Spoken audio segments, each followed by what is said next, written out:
Hey everybody, it's me Stacey here at Scrapbooking Made Simple, scrapbookingmadesimple.com, and welcome to today's Saturday with Stacey YouTube class number 587, counting down to 600 YouTube classes. Oh my gosh. I don't even want to think about how long it took to get to 600 classes. We are not doing the math today. Oh no. Now, if you are joining us during the premiere, hey, you will notice that there is a live chat going on right over here if you are on a desktop or a laptop, and perhaps if you're on a different device like a phone, you might find the live chat below us. Please say hello. Just chime on in and tell us where you're from. Tell us if you're a new crafter. Tell us if you've been crafting like me since basically dirt. The beginning of time. We love to meet new people, and the SMS peeps that are on the live chat, you will never find a group more warm and welcoming, and that is the honest to goodness truth. Now today I have got a really wonderful class for you, and these are classes. This is not a quick demo. There's no 15 minutes or 30 minutes, bing, bang, boom, and we're done and we move on. This is a class, and I hope you see it that way because it is long. These are full-length classes, but they're free. We don't ask you to pay a subscription or to be a superstar member or any of that. They're free. And so I kind of gently remind you, what would you pay to take a class inside a store, and how long would you expect that class to be? If you paid $35 for the class and it was 15 minutes or a half an hour, I think you'd all be going, So I have a wonderful class for you today. It is using Simple and Basic, which is a company, not crazy about the name. I've never been crazy about the name, but that's what they named the brand. It is a company out of Denmark, and I love the company. Not crazy about the name, love the company. And we did a video for them in December. In fact, the product is either already in your hands or it's on its way to you, where we did their little tiny gift bag and their full-size gift bag. And I said, wait, this gift bag is going to be used in another video, or I'm going to show you why they did this size in another video in January, and that video is now. It is our first Saturday with Stacey for 2025, and I think it's a good one. Now, if you're joining me for the first time, hey, I'm Stacey. I am the owner of Scrapbooking Made Simple. We are a retail store here in sunny Southern California. We're right in Canyon Country, California, on Soledad Canyon Road in the Taco Bell Plaza. Our store is actually on the wrong side of the tracks, but I can afford the rent. And when we first moved in here all them years ago, there was a head shop right next to me. I had no idea what a head shop was when I rented the store. I had no idea. My husband said, do you really want to be next to a head shop? And I'm like, well, why wouldn't I want to be next to like a hair salon? What are you talking about? He then explained what a head shop was, and they have since moved, but I have to tell you, they were good neighbors for the 15 years I think they were here with us. We've been here quite some time. So, new video, new class, new products, and Simple and Basic out of Denmark. I have 3 SKUs for you that are so good, I can't show you everything to do with them in 2.5 hour class, or however long this class ends up being. That's how much there is to do with these 3 SKUs. I was blown away when I saw them. I saw them in prototype. I said yes right away. There was like no convincing me or selling me. I looked at them and I said yes. And then we had to wait for them to be manufactured. So the bags got manufactured first, and then this product came second. And if you like calendars, any kind of a calendar or a journal, although we're not doing journaling today, I think you're going to love this product. And there's so many different things to be done with it. Now I have winner chicken dinner to talk about before we dive on into today's class. And winner chicken dinners always get a gift card to Scrapbooking Made Simple. Oh, we're still at 100. We got to get past 1,000 likes. I got to get to 1,250 likes. Then I can up the value. So the gift cards that we give away, we do 2 every week. And the denomination of the gift card all depends upon how many likes the video has. The more likes it has, the more gift card, money on the gift card we give away. Always 2 gift cards. So up to 1,000 likes is $100. Hello, who doesn't want $100, right? Wahoo, ka-choo. But if we could get to 1,250 likes, I'd move it to $125. Incentive. So we have a random software that picks 2 winners, and all you have to do is post a comment below. It can't be part of the live chat. I haven't figured out how to pick a winner from a live chat yet. Post your comment below, and next week you may find yourself a winner chicken dinner, where the money is already in your online account and you can spend it on anything you want. And if we have 1,250 likes, we'll do $125. Now, our first winner from last week, that means, both of these lovely ladies liked the video and posted a comment below. Our first winners for, well, the last winners of 2024, but the first ones announced in 2025 is Rhonda Hancock. Hello, Rhonda Hancock. Wahoo ka-choo for you. You are a winner chicken dinner. And I see the check mark. That means it's already in your online account with any luck. Sometimes we put the check mark and forget to do it, but not often. So, Rhonda Hancock, congratulations. But you are not alone. Always 2. Are you ready for our next winner? It is Deb Taylor. I just love these names. I can pronounce them. I didn't struggle. Hey, Deb. How you doing, girlfriend? You're a winner chicken dinner right along with Rhonda. Are you like, oh, both of you, $100 in your online account. Congratulations. What a way to ring in 2025. I mean, right? Free stuff and shopping for it. Now that might be more of a chore.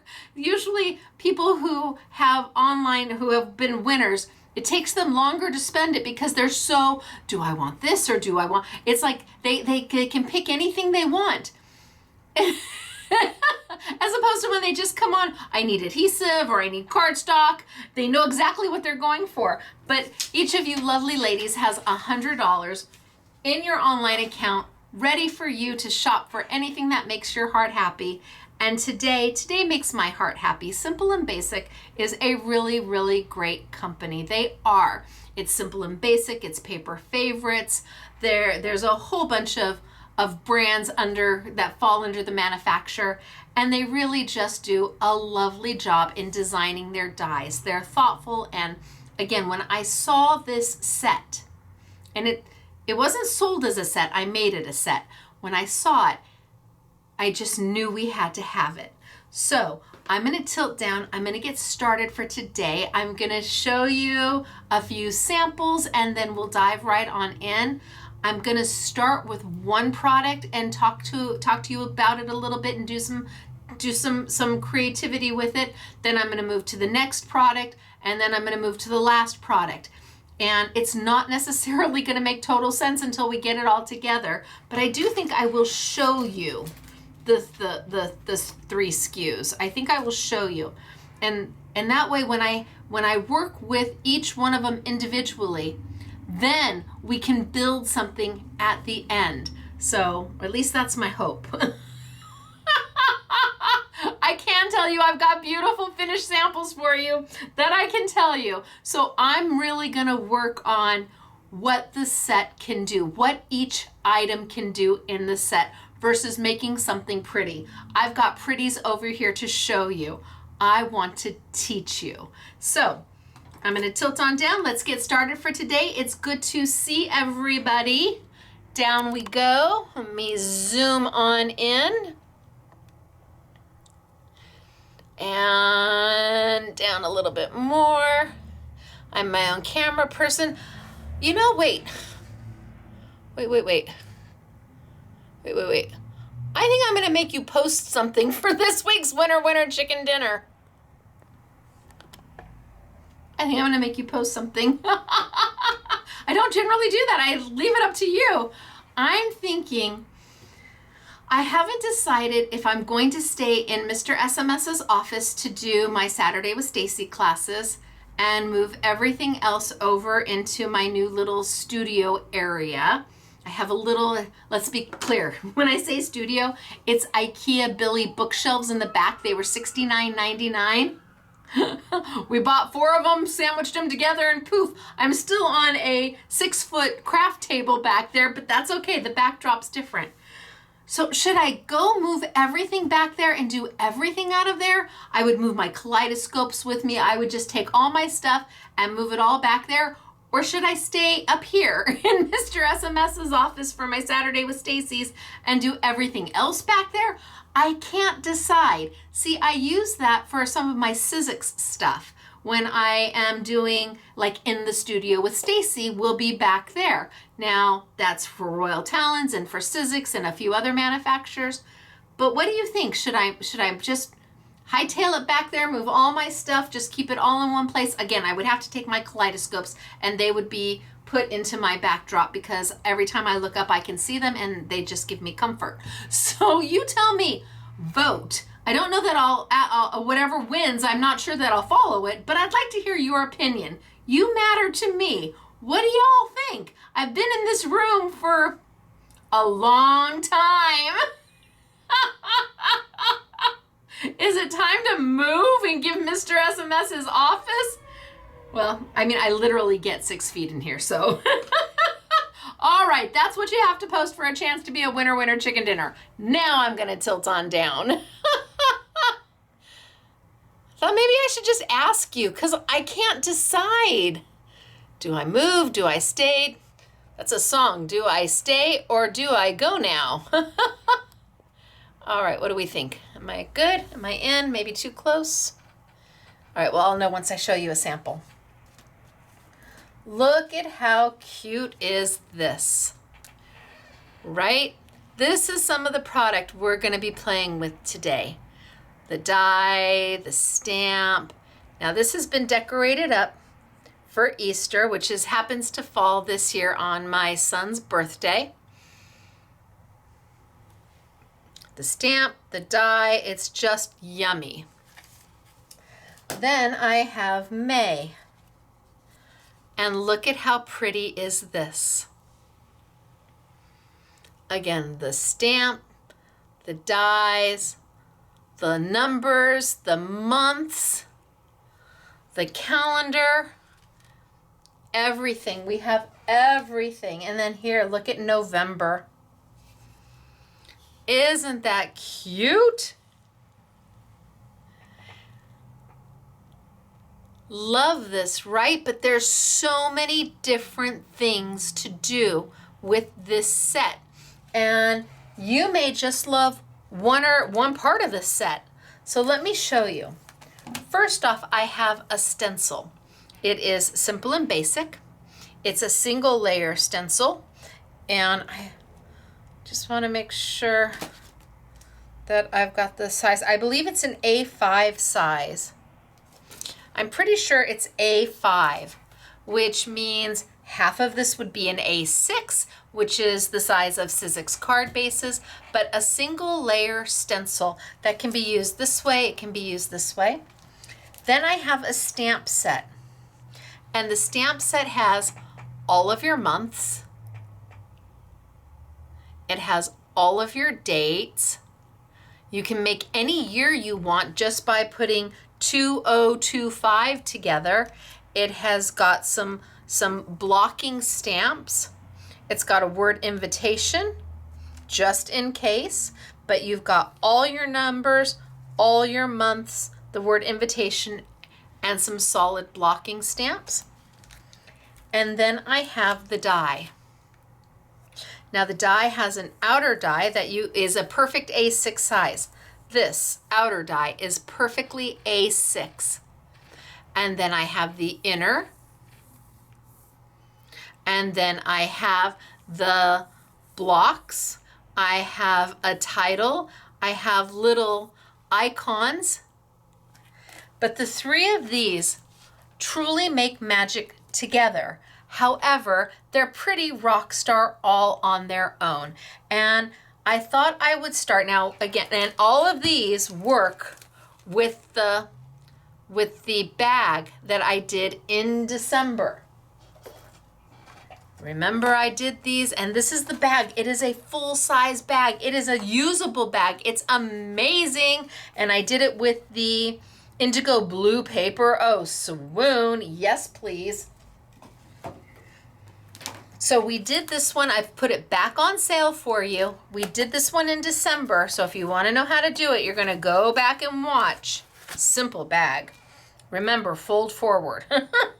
Fold forward. If you go back and watch, you'll understand why I say that. And then I've got these three. So I'm going to start with the stencil. I think that's the first place I want to start. It's an easy place to start. Again, a full A5 size.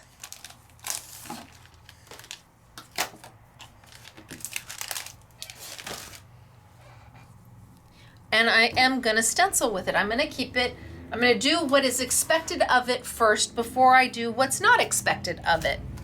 So I've got my my stencil and stamp tool from Sizzix, and it is a alignment tool for your stencils, but it's also a stamp positioner. What makes the difference is if you're using the lid, you're using it as a stamp positioner. If you're taking the lid off and using the green alignment tool, you are using it as a stenciling tool. Now with Sizzix, mine is used and loved. You can see my sticky, it comes with a sheet of sticky grid, and it lays down, and this is what holds your paper in place unless you do this about 1,000,000 times or drop embossing powder all over it or glitter. Anything that would take stick away from tape would take sticky away from your sticky grid. It is basically an oversized Post-it note, a little bit stronger, and stays tacky a little bit longer. Now, the alignment tool is made out of plastic. It has these holes. These holes correspond to what holds our lid in, and it allows you to move your stencil anywhere you want on your paper. There's no lip on any of the sides, so you can use any size paper you want. And if you were doing a stencil that's continuous, you can just continually move it over and keep going. So 12 by 12 paper, absolutely. The two little holes up here correspond to the two little nibs right at the top. That is not where you put your alignment tool to start stenciling. It is where you put your alignment tool when you're ready to pack this up and put it away. The nibs that you're going to be using are down here. Now, the stencil that I have is obviously from Simple and Basic, and it does not have any holes in it whatsoever. Sizzix stencils all have 2 holes in them, and you just kind of push it in place and you can start your stenciling. Because this doesn't have any holes in it, I will need to use converters.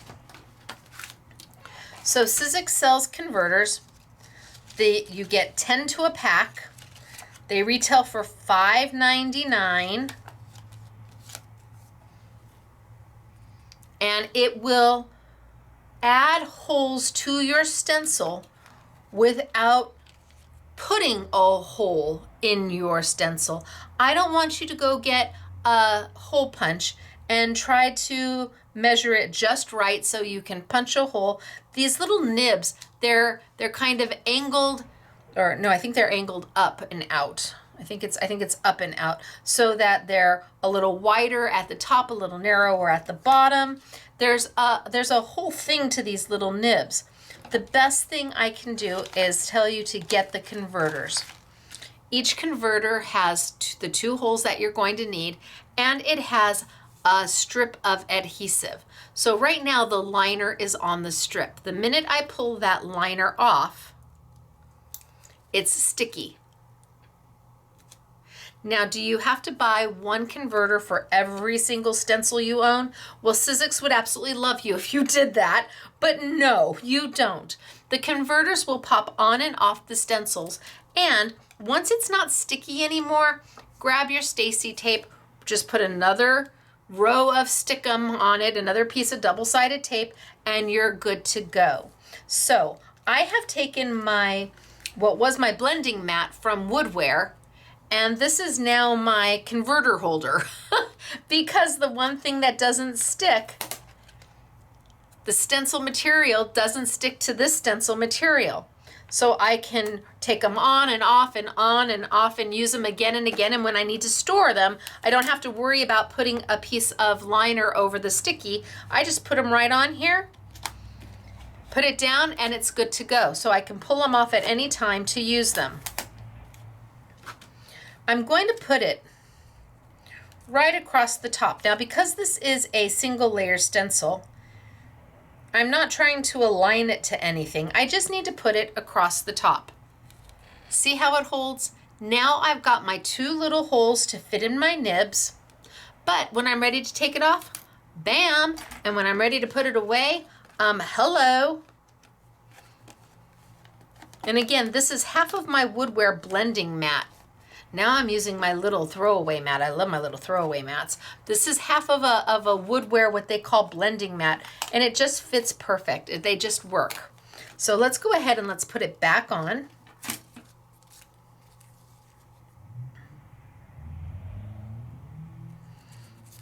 And I'm just coming close. I don't want to cover up my design.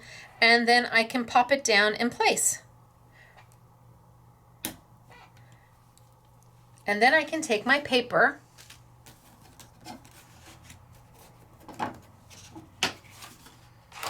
and put it right underneath. There we go. Now my paper's going to hold where it is because it's being held by sticky grid. So my paper's not going to move around until I pick it up and put it back down, and it's going to stay in place, and then I can pick it up and put it back down, and then it's going to stay in place. That's the beauty of sticky grid. Eventually your sticky grid won't be sticky anymore, and you will need to replace it. Sizzix sells it in packs of 5 sheets, which will probably last you a really long time, and it's inexpensive. It's under $15 for 5 sheets. So let's put my alignment tool right back on. I tend to always just kind of go in the center at the top. I can't tell you why. I don't need as big of a piece of paper as this, so we'll just trim that on down and then put it underneath.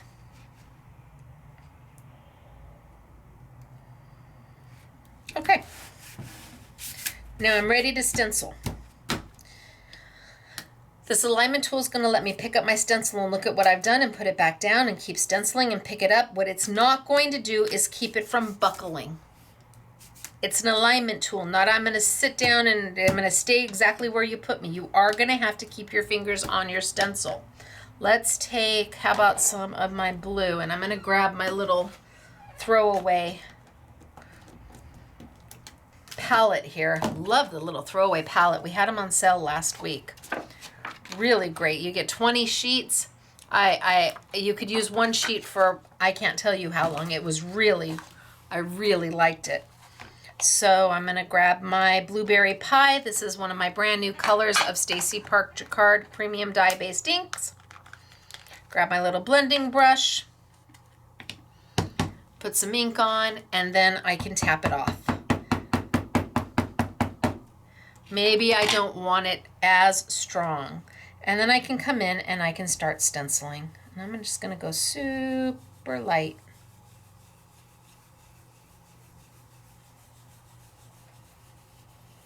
Super light.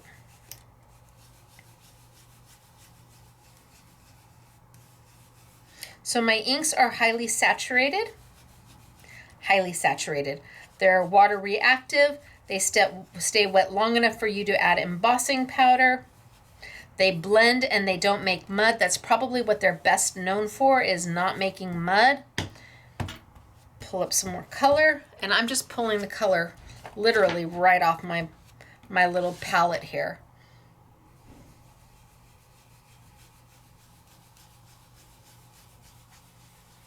And maybe I go a little darker.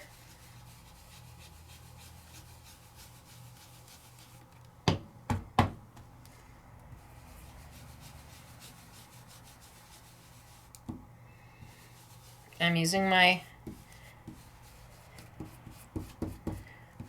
gosh, these are, whose are these by? Somebody help me. My brain melt. Crafter's Companion, thank you. Crafter's Companion blending tools. I love them because they fit so nicely in my hands. And then let's go a little bit darker.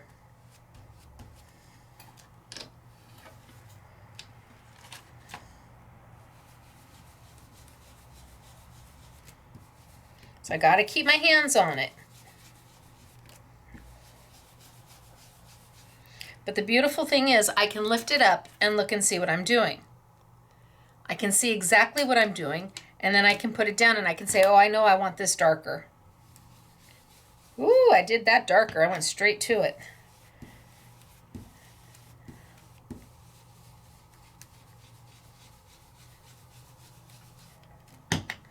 Well, now you can see how saturated the ink is.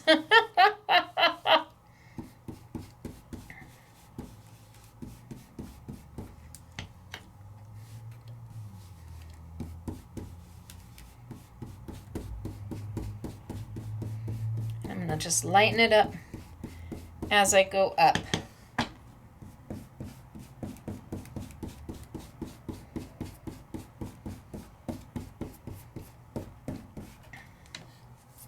So you can see the ombre of it.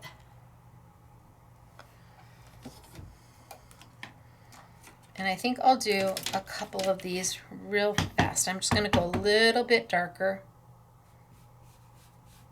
a little bit higher.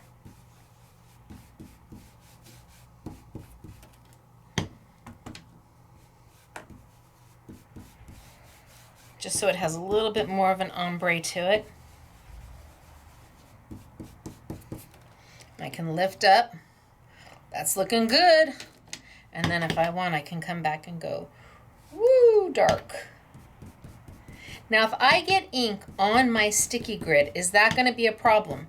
Nope, not at all. The only thing that causes a problem with sticky grid is water, or glitter, or embossing powder.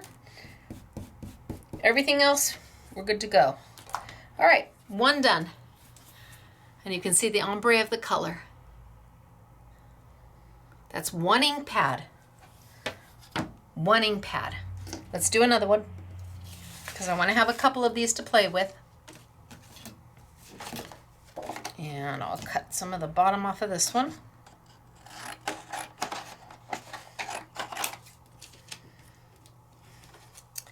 And I'm going to baby wipe off my stencil, because my inks are water soluble. So easy peasy cleanup.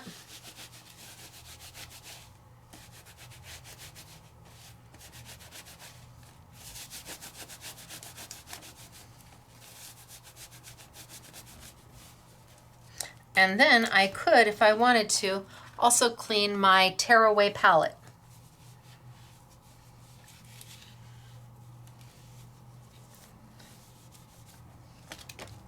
And I could start again. I mean, I can use this, there's 20 pages in here. And you can use this one page again and again and again and again and again. Easy peasy. So let's see. Let's put my stencil back down.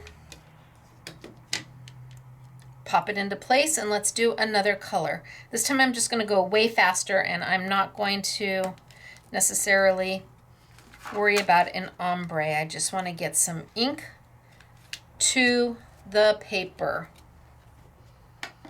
Let's go ahead and put that away, and maybe we do some kale salad, a little bit of green maybe.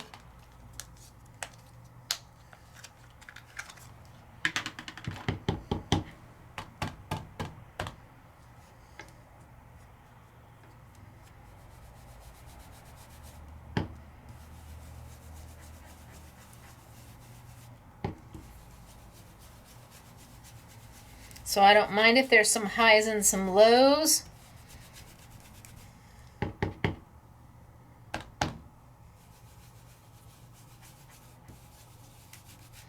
I'm looking for quick and easy. Taking my fingers with me as I walk on down, because while this will hold it in place and let me look and see what I've done, it won't keep my stencil from buckling.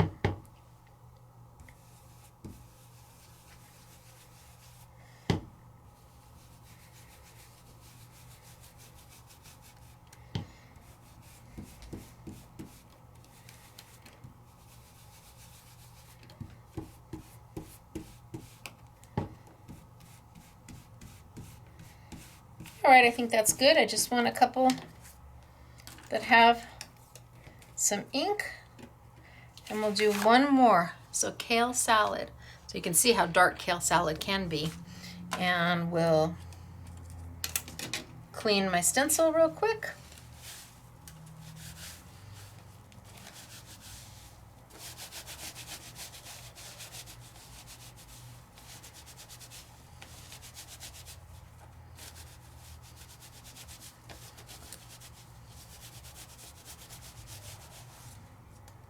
That's good. Let's grab another sheet of paper.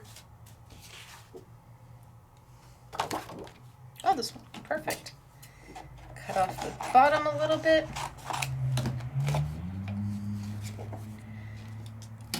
Pop it right back on. Put it right back in place. Just make sure it's dry. Paper underneath. And this time I think I'll start with spaghetti squash.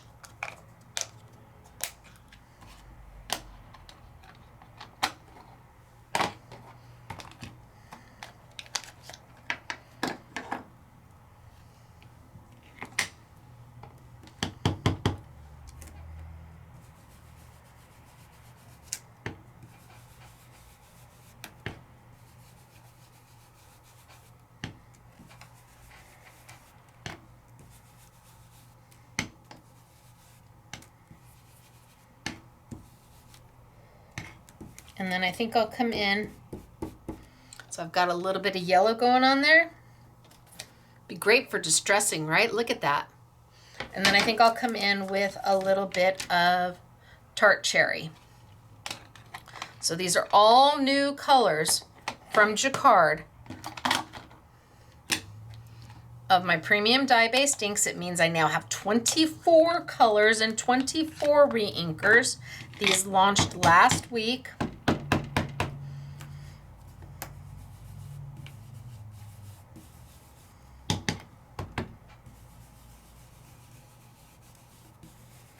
And they are known for not making mud. So you're able to blend your colors without them being a pigment-based ink. I got water on there. They're water soluble, but they stay wet long enough for you to throw embossing powder down. I just want to keep it kind of soft and sweet. So I went really light on my tart cherry. And then I think I'll come back and just do a little bit more of my spaghetti squash just to kind of cement the colors together.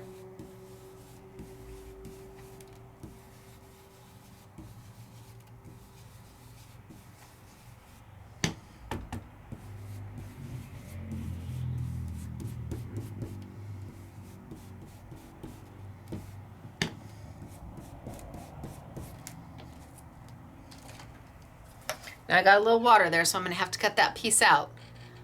But they're all nice and blended. Easy peasy mac and cheesy. Okay, so we did 3 of the stencils just using it as a stencil. I'm going to wipe my stencil on down, pop it off my converter, put my converter away because as long as I have it on a stencil film, that's the one thing it won't stick to. And then we're going to move on with this stencil. So now I've done it as expected. Now let's use it in a way, oh, look at my hands. Holy smokes, artichokes. I'm going to have to wash my hair tonight.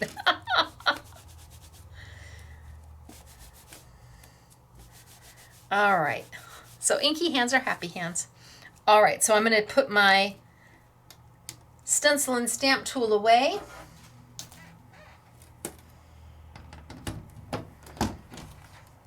I'm not going to need it for right now. I am going to use my die cutting machine though. So my little palette, I can wipe my palette down, come back in and save it. Just keep using the same sheet. Come back and use it a little bit later.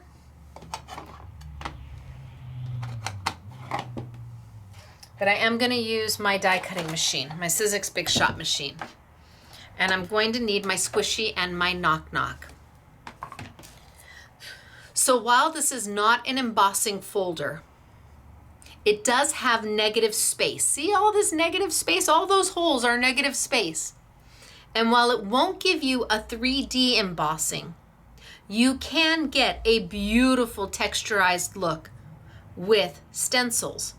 It all is dependent upon a squishy and a knock knock. That's what you need. And they're not sold with the machine. It doesn't come with the machine. These are a tool. They're actually a silicone pad and a texture impression pad. I think they call it the emboss and transfer set maybe. So they're sold together as a set. You only need them once. You shouldn't ever need them again. They're relatively inexpensive. I want to say around $15, 16, maybe $16.99 for the set. And it will make the difference, especially if you have stencils. So if I take my Sizzix Big Shot machine and I have my base platform down and I take my knock knock, and the reason it's called a knock knock, because it knocks, and I put my squishy down, and the reason it's called a squishy is because it squishes. In the beginning, all those years ago when I started doing videos, these two items were both black.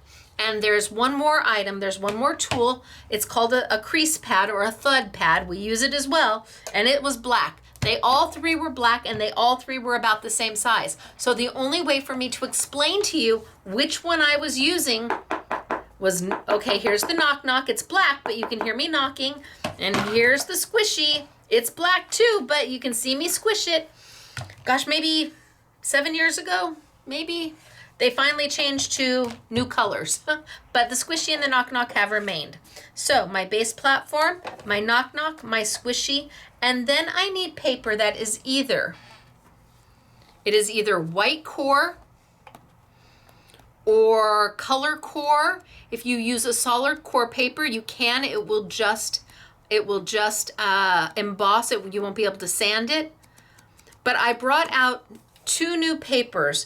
In the video I did with, oh gosh, was it the video I did with that? Yeah, I think I did these two. Oh no, I did these two.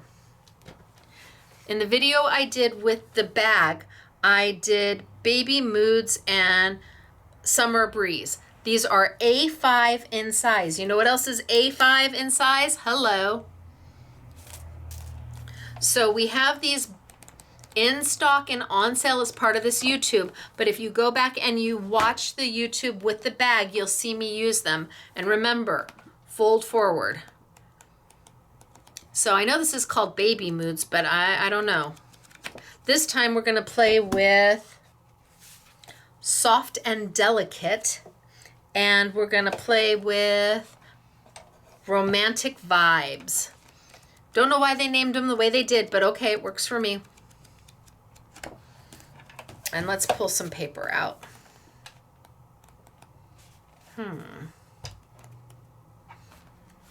That one's really pretty.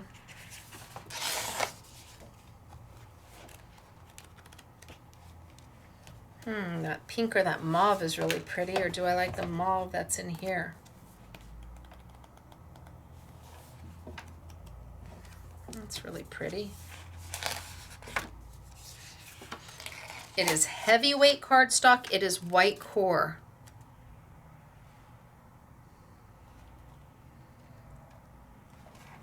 Maybe I'll do this one too.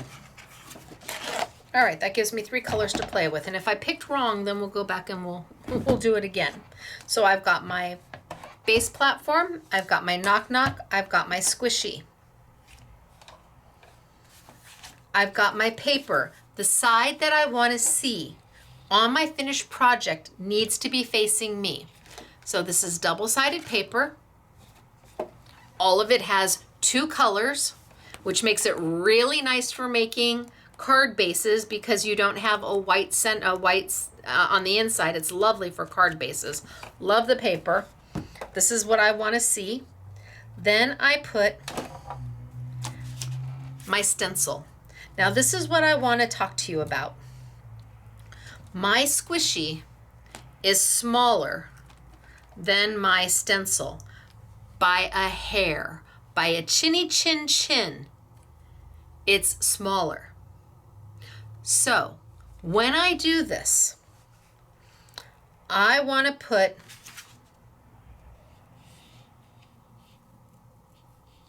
my stencil closer to the top and have the short side closer to the bottom. So I'm almost right, I'm right at the top here, lined up, and I want the shorter side closer to the bottom. Why? Well, as I put this through my machine, as I roll it through, the squishy is going to be compressed down by the roller in the machine, and it's going to get longer and longer and longer every time I crank my machine. So by the time I get down to the end where it's short, it will have grown long enough. So you want to start it at the top so that it's pretty even with the top, because as you're pushing it through, as you're rolling it through, it will grow longer and it will do the bottom as well. If I held it off the top from the beginning, say I held it down here, or I had it up here, it wouldn't have enough to get all the way to the bottom. Or if I held it up here where it's below, it wouldn't emboss the top. So because my squishy, and this is the only size they make, I kind of line it on up, get close, put a top plate over, just one, and then send it on through. And as I'm sending it through, that squishy is going to get longer and longer. It's almost to the end. Almost to the end, almost to the end. Now it's coming out the back side, which is what you're looking for, which means that it is underneath the bottom when we need it to be underneath the bottom of the very end of the stencil. So I can go forward, and then I can go back. I'm hoping I went all the way. I can't tell. And then I can go back.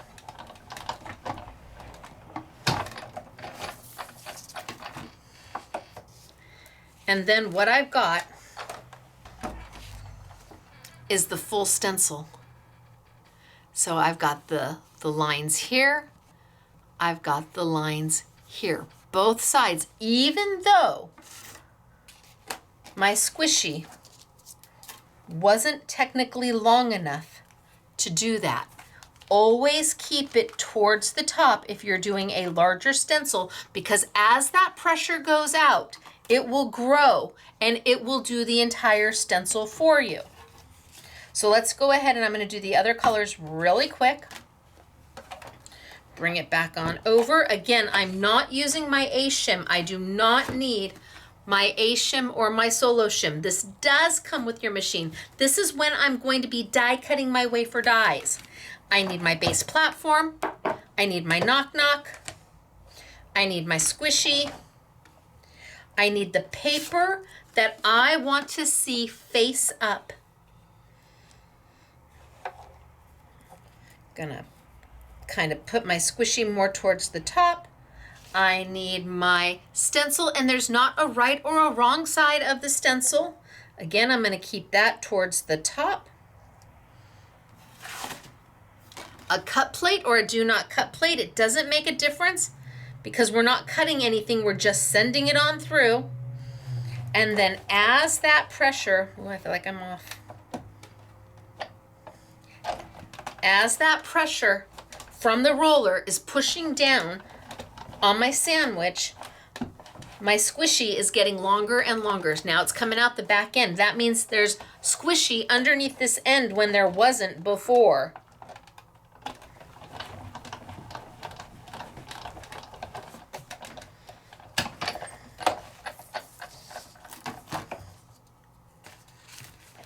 And now I have another.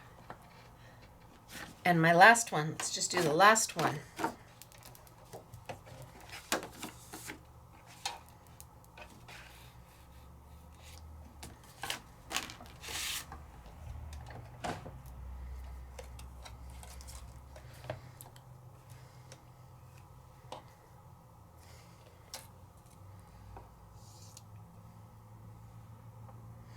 And my top plate.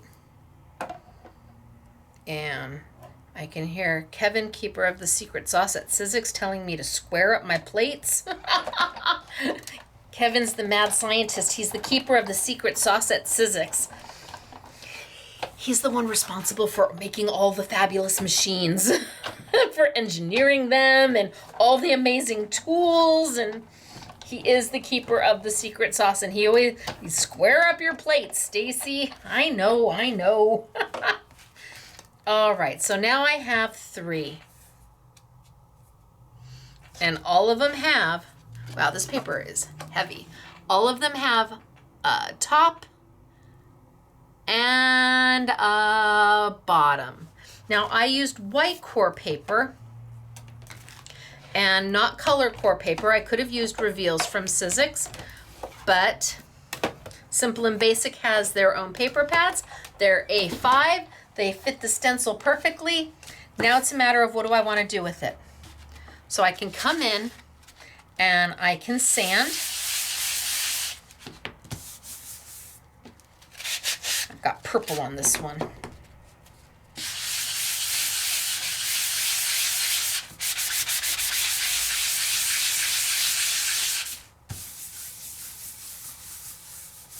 I'm wiping off my purple. I wonder if I clap it like an eraser and get some of that off.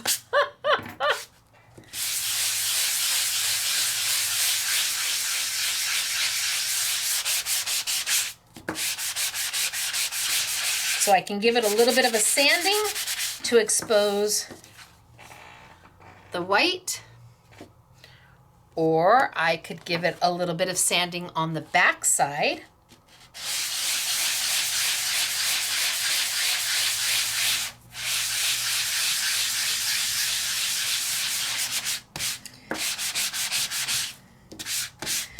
To expose a completely different look. So let's chop it in half.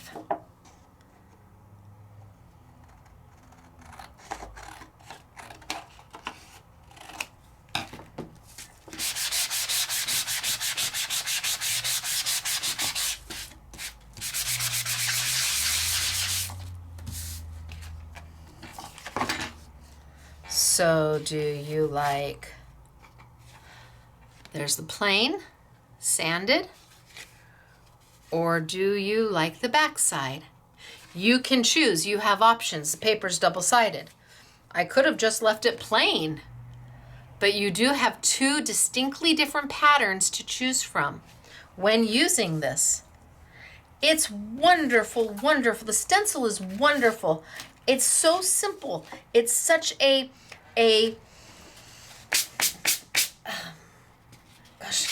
lifetime stencil. It is a basic, it's a necessity. It's something that you will use again and again and again. It has no theme, it has no nothing to discern it that this is baby or this is wedding or this is guy or this is gal. It's all about the inks that you use or the embossing powders or the glitters that you use, and you make it what you need it to be. So here,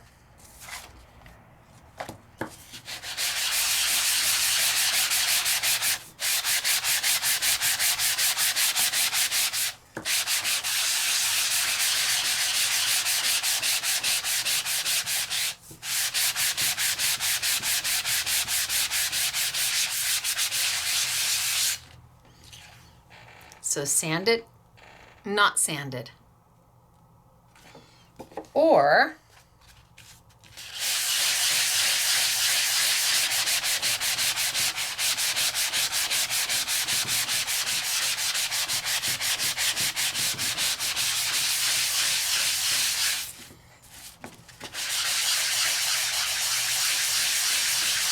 now the sanding blocks are by Sizzix, and they are specialty. They're made for paper. When we developed these at Sizzix, and I had a hand in these, it was important that the sanding blocks sand the paper without going through the paper. So these were formulated to go for paper. They're not just out of the hardware store and you take a gamble with it. And the best way to clean them really is like cleaning when you were a kid. Well, okay, when I was a kid, and you had to clean the erasers for the teacher. You just beat them together to get them clean. And you get 2 in every package. So now I have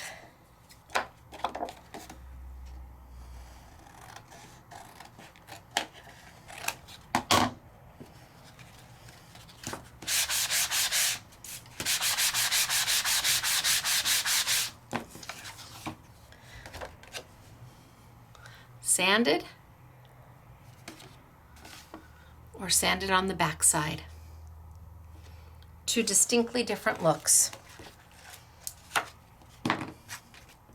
You choose.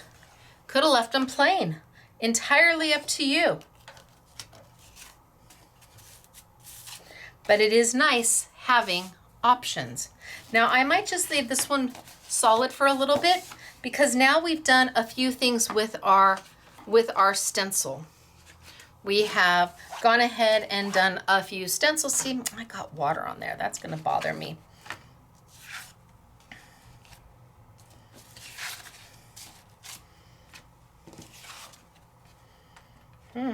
Well, I'll play with these later.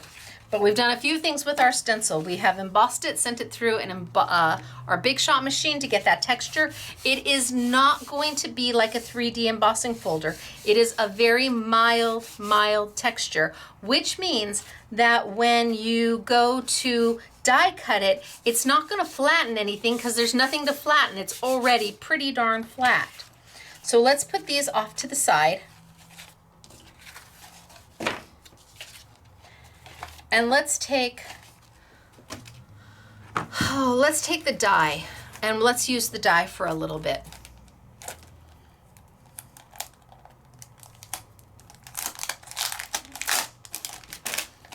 So the die is made up of several pieces.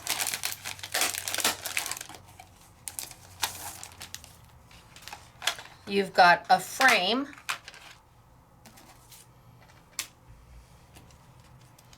That literally is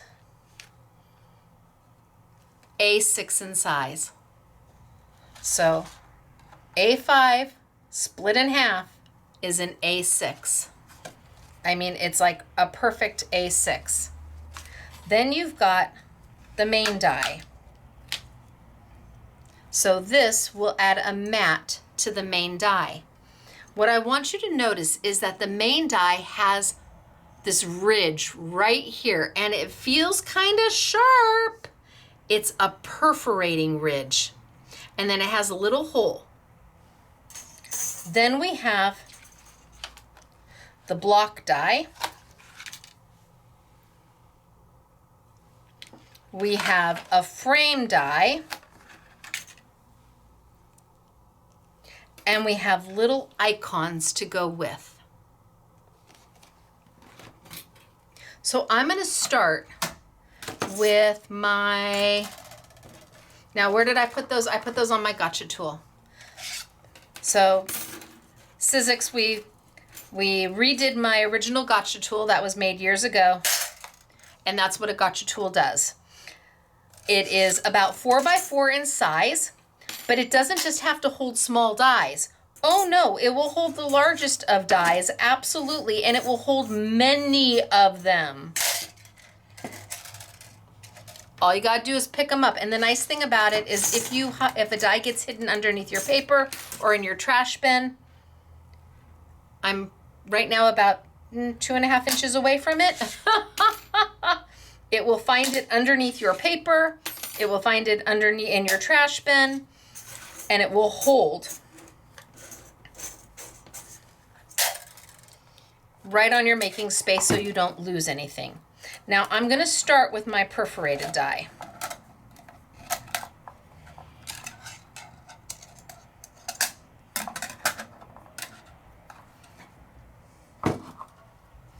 And this one has the little hole at the top. And I'm going to be using white paper, I think, for the majority of today.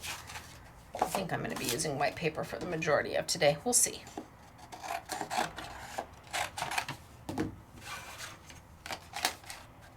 Okay, perfect. So I'm going to bring my Big Shot machine back over. I no longer need my squishy and my knock knock because I'm not doing any kind of an embossing or a texturizing. I can move those off to the side for now. I do need to have my solo shim. So my base shim, my A shim, or my solo shim, these both come with your machine. I've got my die, and I don't know if I've got my teal cutting plates in here, 6x6 cutting plates.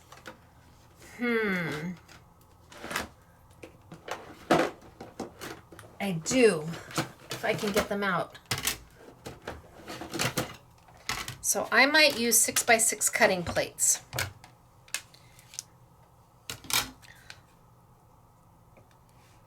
Okay, so why am I changing? What comes with your machine is 2 full-size cutting pads. And I changed to 6x6 cutting pads. The reason I did that is because this die, when I die cut and I send it on through, when it hits the roller, there's nothing here, there's no structure here to keep anything from warping. Die cutting into it will make it warp. Also, the pressure from the roller will make it warp. So if I use plates that are closer to the size of my die, there is less warpage, thereby extending the life of these, your full-size plates, because eventually you will have to replace them, and extending the life of your smaller plates. So I know that Scrapbook.com has my 6x6 teal glitter cutting pads. We've got the multi-pack. I recommend if you want this, just the 6x6, you go to Scrapbook.com. They've got them right now. I do not. Oh, I want to do it on my cut side. It just means my die is closer to the size of my plates, which allows for less warpage. Center them up.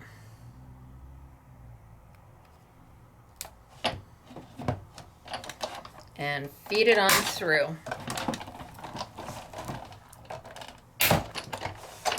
It's an open frame die.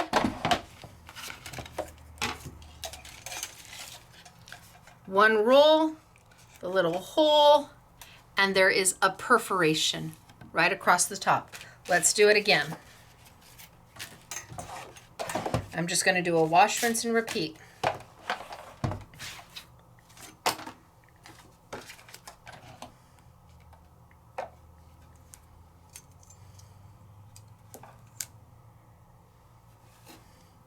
Right on top. Now, if you're more comfortable with the bigger plates because you have more room, absolutely go for it. It's what you're most comfortable with. There we go. Oh, I might be off just a little bit on the top.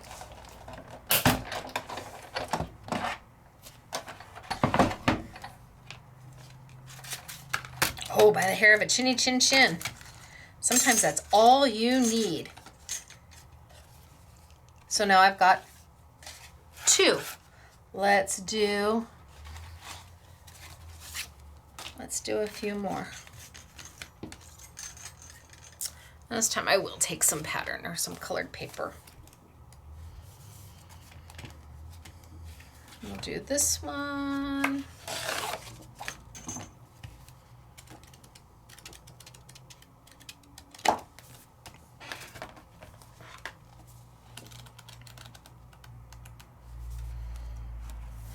We'll do this one.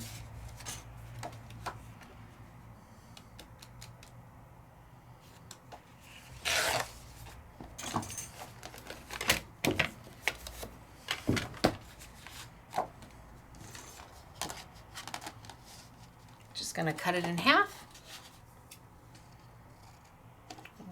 and send it on through.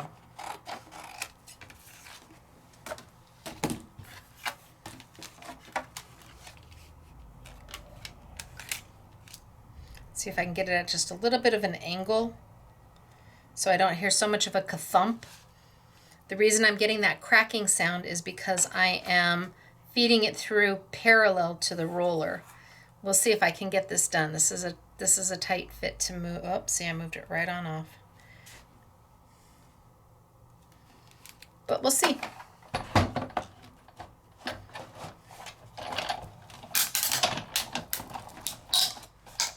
Yeah, still cracking, but not as much of a ka-thump.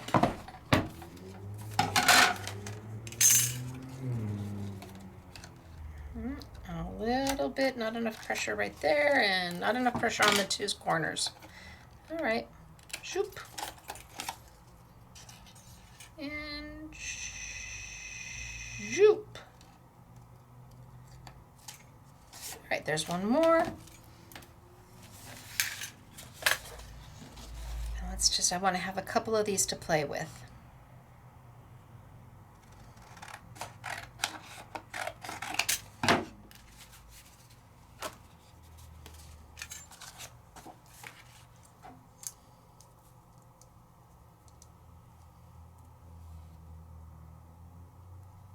Sometimes I really cut it close.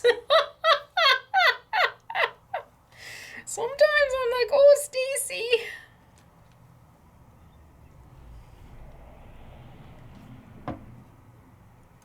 It's still on. All right, let's go for it.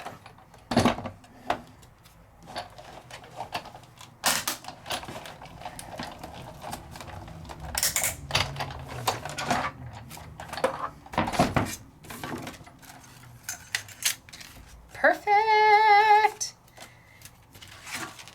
And one last one. I know I cut it in another color. Purple. And then we can play.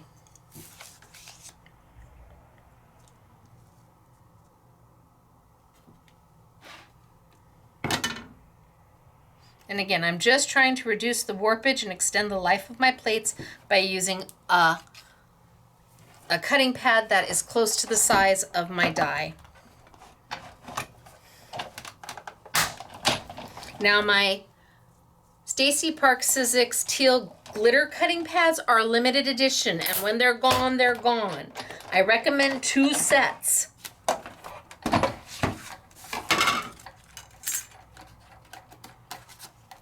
But I'm sending you over to scrapbook.com to get them. Okay. So I've got several of these to play with. And it's all about that perforation.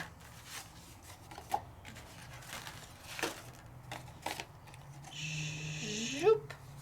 Now, without doing anything more to this, I could put these all together.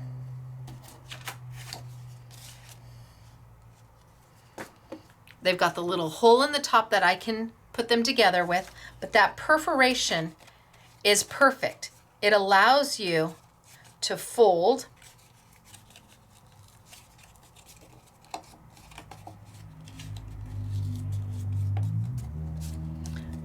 And if you were making a little note card, or if you were making a little journal or a little to-do list for somebody, or you're going to put a magnet on the back of this for their refrigerator, the cool thing is that with that perforation, you're going to fold it forward for them, you're going to fold it backwards for them. When they're ready, they can just tear it off.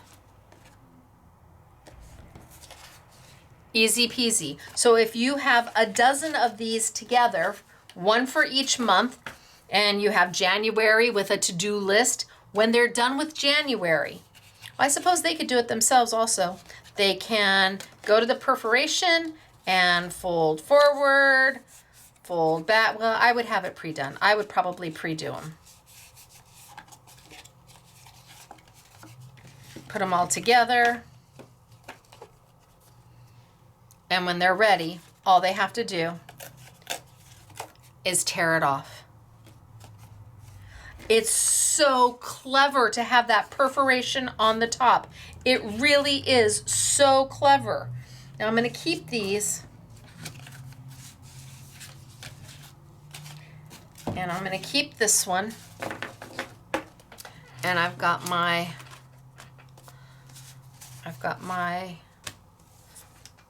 stencil over there. Now I'm going to move and I'm going to grab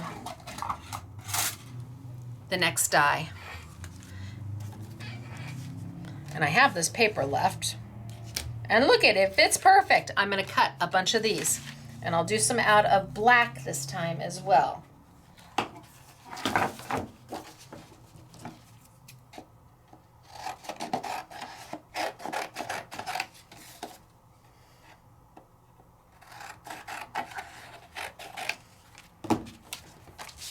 And you know what, now that I'm thinking about it,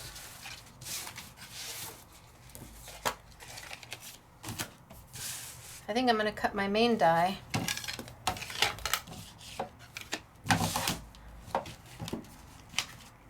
out of black. Okay, but where did I put it? I did not put it back on. Oh, I did. I did put it back on my gotcha tool. Well, happy day for me. I'm just going to cut it out of black. We'll use the bigger plates because I've got my paper. And I think I'll do 2 out of black, just so I have them. That way when we start to put things together, we have options.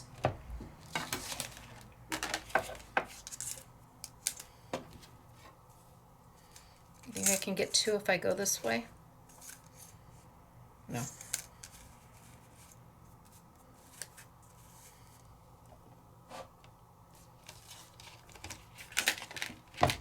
Change my plates around. Cut plate down, paper, die.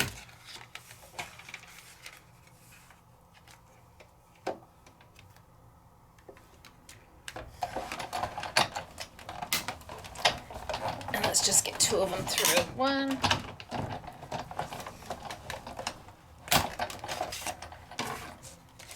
So there's a black one, and let's do 1 more black one.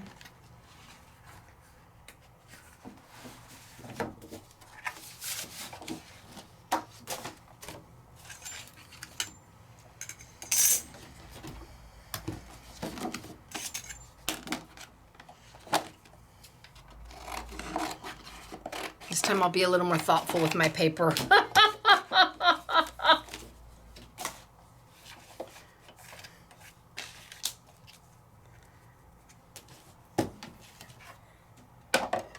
All right, now I've got plenty of these.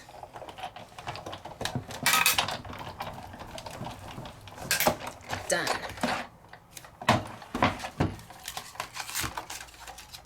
Perfect. Now, let's do the little block die. Definitely smaller. Definitely better on the smaller plates. So, paper.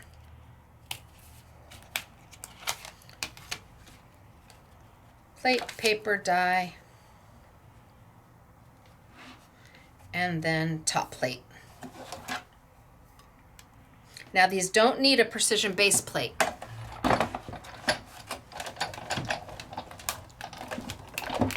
through, roll back.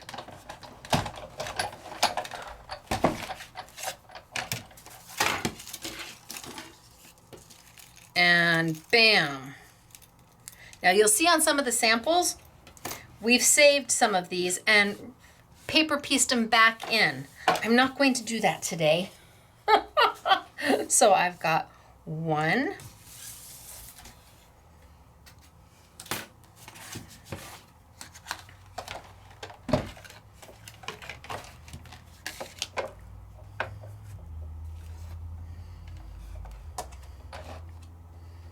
smaller plates,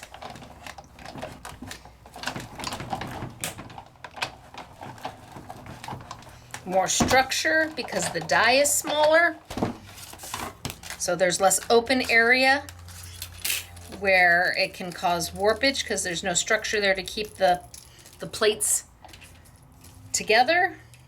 I've got two.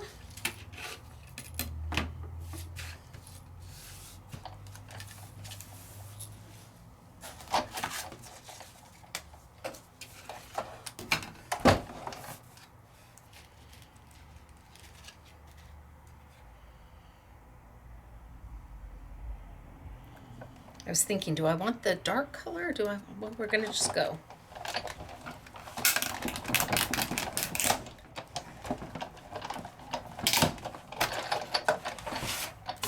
Don't you love how everything just kind of falls on out? Isn't that just a little bit of happiness? I mean, I love it without a precision base plate. Oh yes, yes please. So a precision base plate is a tool by Sizzix that we use with our Big Shot machine when we have really intricate dies that don't want to cut out super easy. This would not be that. This is as easy peasy as you can get.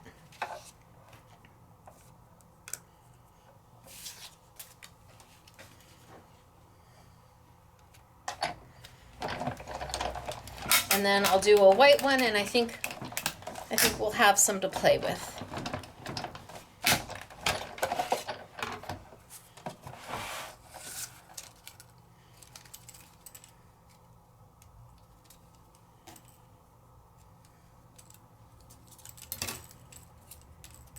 If you're doing confetti,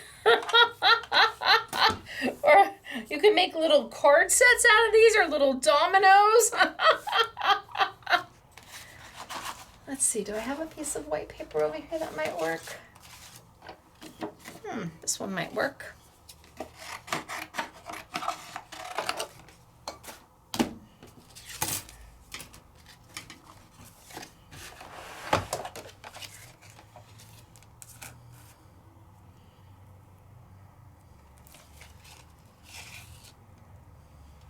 Close, but close is enough.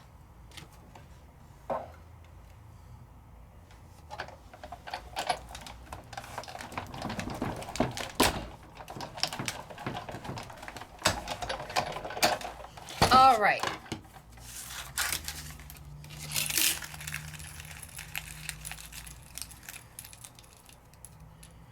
Love it. That's a little bit of happiness for a die cutter. Anytime things just kind of fall out like that without any work, oh yes, yes, that's perfect. So now I've got kind of a pink and a purple or a blue and a black and a white and a teal. And I've got black and I've got white. I've got these two that I have done the perforation on. I've got purple, blue on one side, purple on the other, pink. So I've got a bunch of those. And you see how these fit on? Now with the perforation, I could take off the top piece, not have the little hole or the perforation, and still fits. Okay. Now we come into the little tiny piece here, and I'm going to do these. No, this is my perforated one. I'm going to do these out of white too. Oh, I can't use that piece. I need a new one. I come into that little frame piece.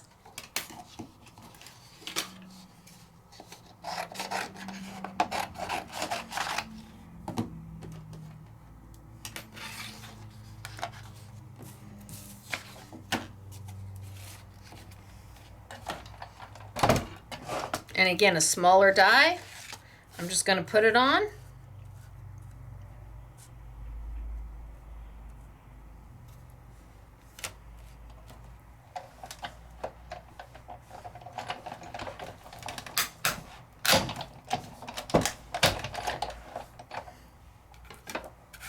Walk it down, do another one.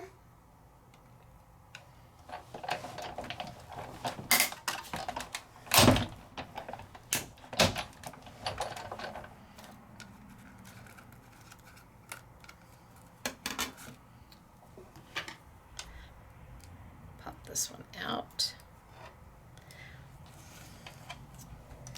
Walk it down, do another one.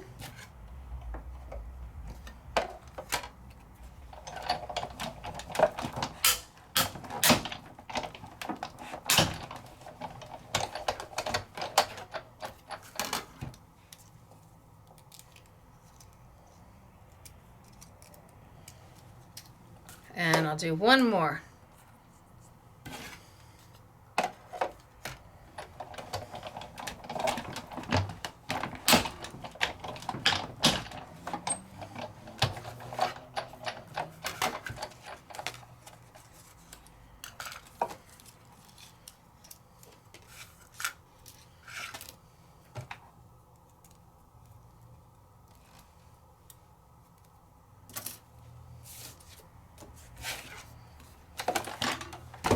So now we've used this die and we've used this die.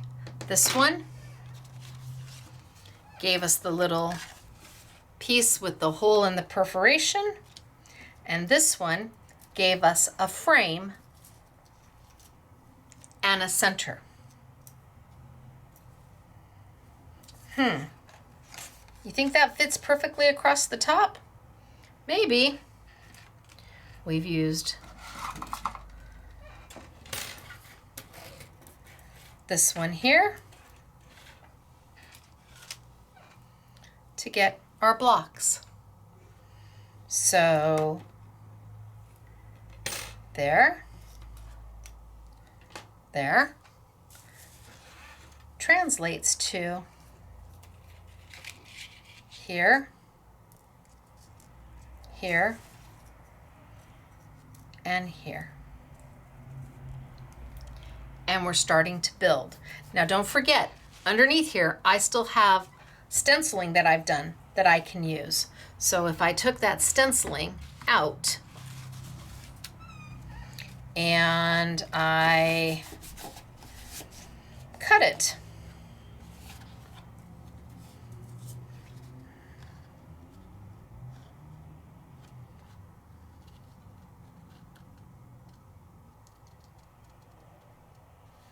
what if I decided I didn't want my blocks to be out of a die cut, but I wanted them to be out of a stencil? So wait a minute, this one and this one. Now you all might use a trimmer. I'm going to freehand it.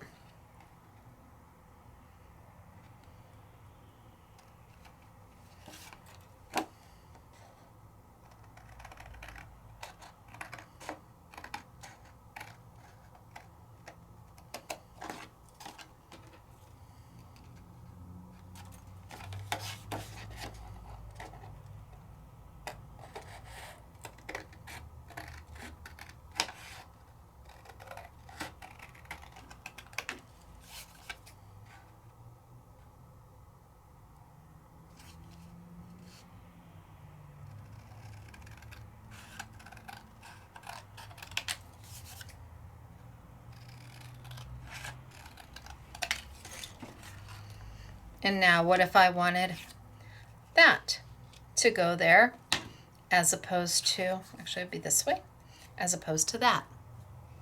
What if I wanted to trade?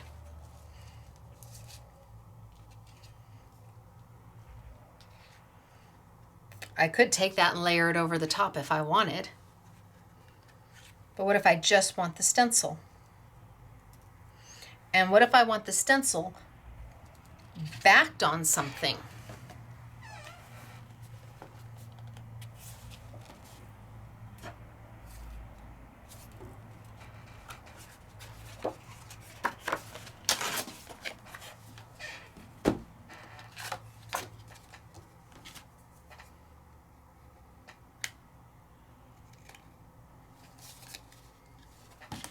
And I take a little bit of my Stacey tape.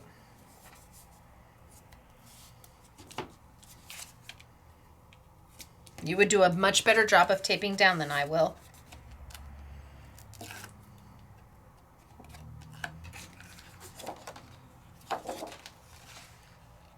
And I want a mat for it.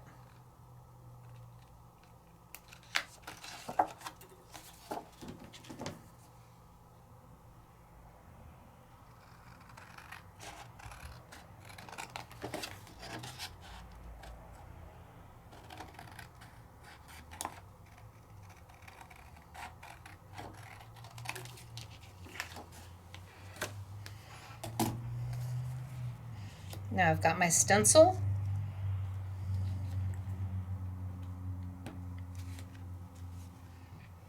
It is entirely up to me what I want to do because I have oodles and oodles of options.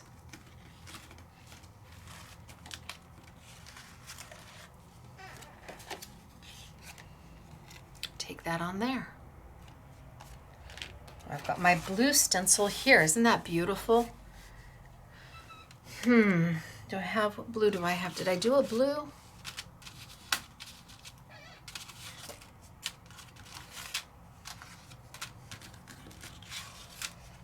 Maybe I do my blue on white?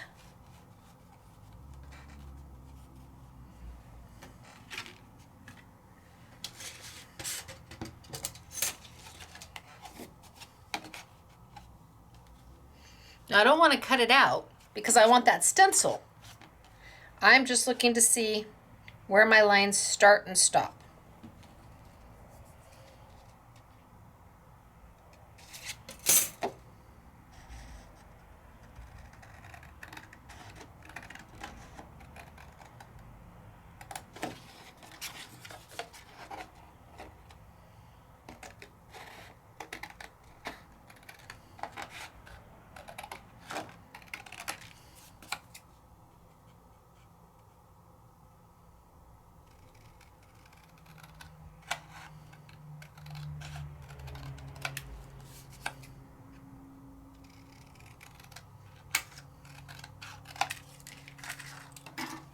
It's all about playing.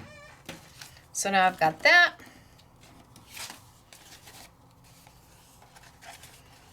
On here. I've got this one on there if I want. I've got this one here. I could take this and mat this on white. I think that'll work. So let's take and use some sticky dots. Best way to get that down is sticky dots. So sticky dots are by me, Stacey. They are hundreds of thousands of little adhesive dots on the sheet. Hundreds and thousands of them. They are meant for intricate dies, things that are hard to glue down, things you don't want to use liquid glue for, you don't want to wait for it to dry. You just put them on the side that has the sticky dots, close it up, give it a good rub, and the dots are going to transfer. Now you get 10 sheets, and anywhere you see where there is no paper, all this empty space, the dots are going to stay right there. So you just keep going over it and picking it up. For intricate dies, this is absolutely a game changer.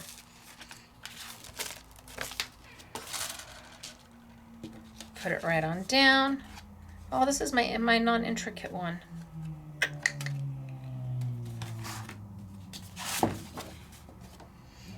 My non-perforated. So let's just put it on a piece of white.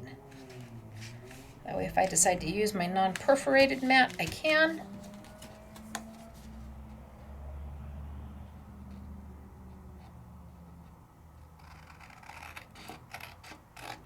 Again, you would take a trimmer to this. I freehand. So now I've got this one here. Ooh, pretty. I've got, I don't want to do that. This one here, but maybe I want a mat for this. I've got this one here.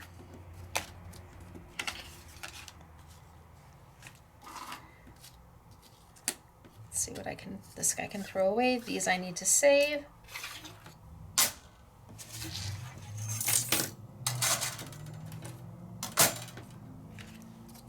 That's a throwaway, that's a throwaway, that's a throwaway.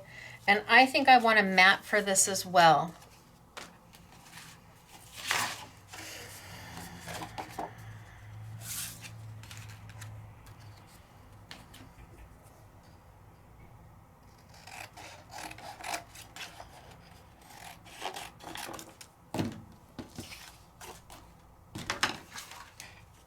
I'm just going to grab my blueberry pie.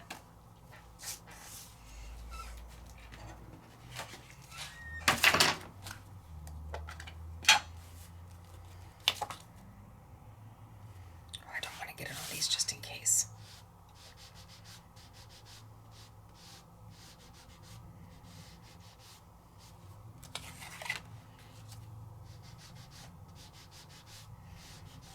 So I'm using the same ink that I used to make the mat.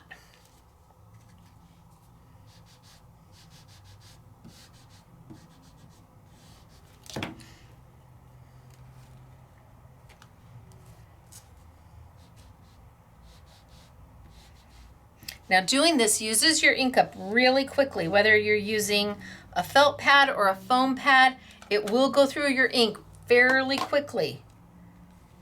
See, all of that is left over. I hate to wipe it up. I want to just ink it or spray it and pick it up with something, but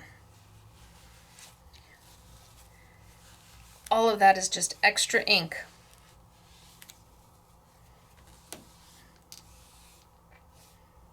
I could have sprayed it with some water and thrown some paper down and made backgrounds. But now I've got my mat. That matches perfect because it's all out of the same ink. So let's put that down and then I can trim it down. And we haven't gotten to the stamp yet. That's where we're going next.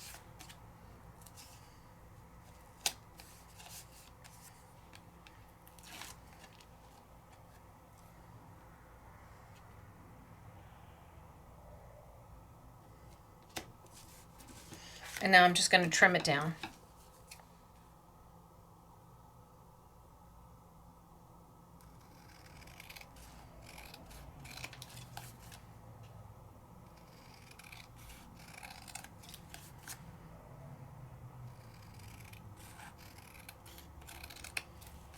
So pretty much any ink will let you make matching cardstock.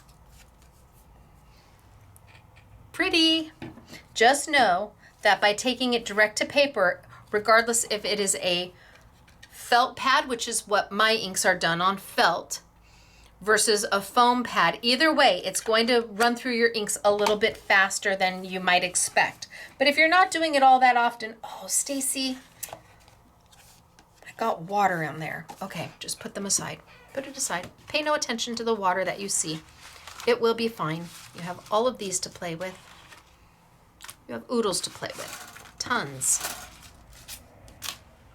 All right. Let's just grab, we'll grab one more.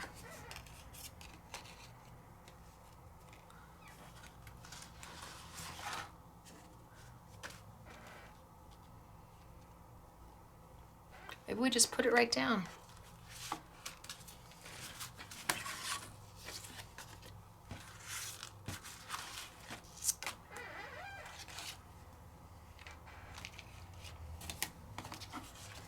that's for this one. We'll do this one on here. We'll do this one on there. And this one doesn't have the top. Maybe we'll just do this one here. And put that right there. Works for me, although it goes this way and this way. Okay, we'll put that one down. So let's grab my sticky dots again.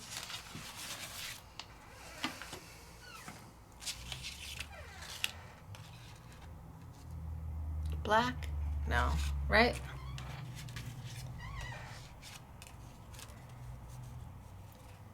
The darker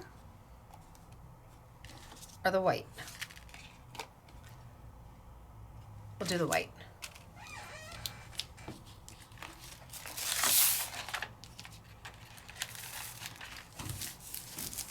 And then we're moving to the stamp. Now that I've got several of these kind of built, using both the stencil and the die,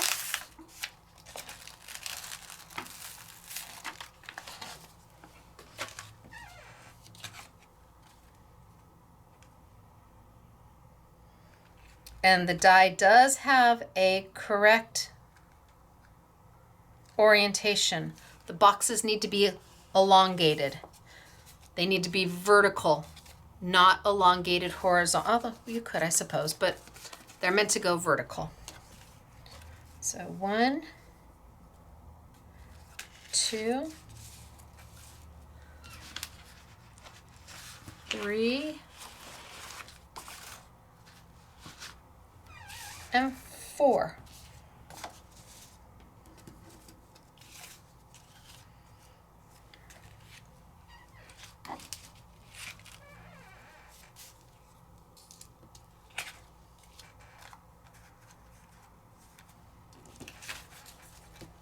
All right, that gives us a few to play with.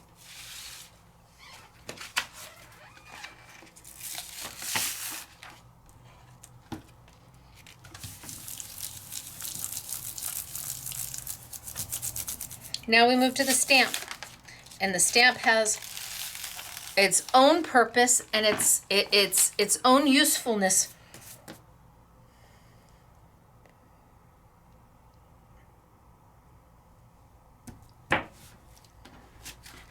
All right, put these, and remember we've got these to the side.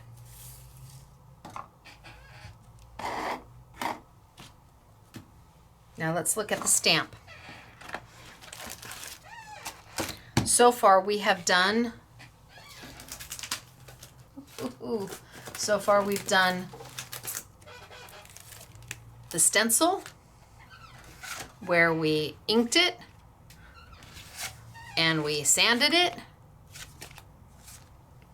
We've used the die, where we've cut the main with the perforation.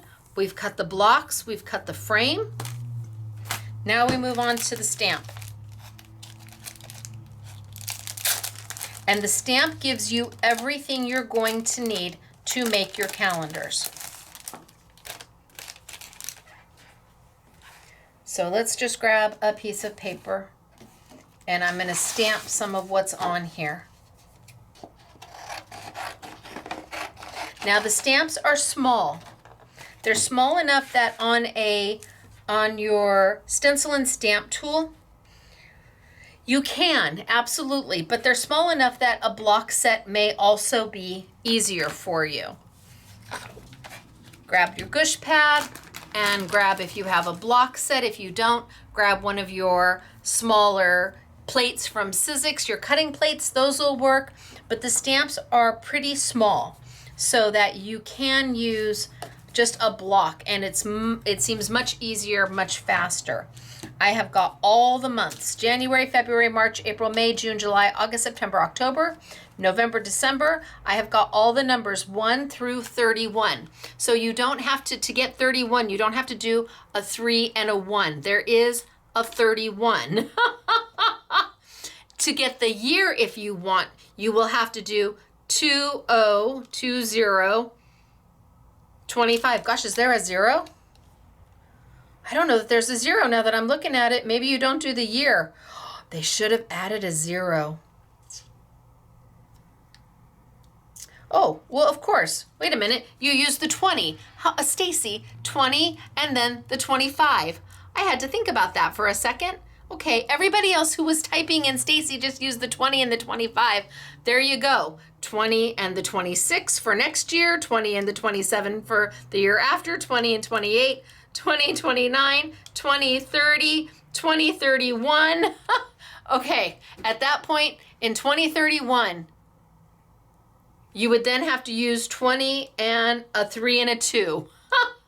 I think you will have gotten out of your stamp set, holy smokes, artichokes. Now they are clear stamps. They're beautifully made, but they are small. That means when you use them, less is more. So I've got my ink pad. Less is more. When I press down, it's 1, 2, 3, ABC, up. 1, 2, 3, ABC, up. 1, 2, 3, ABC, up. Now my stamp is brand new.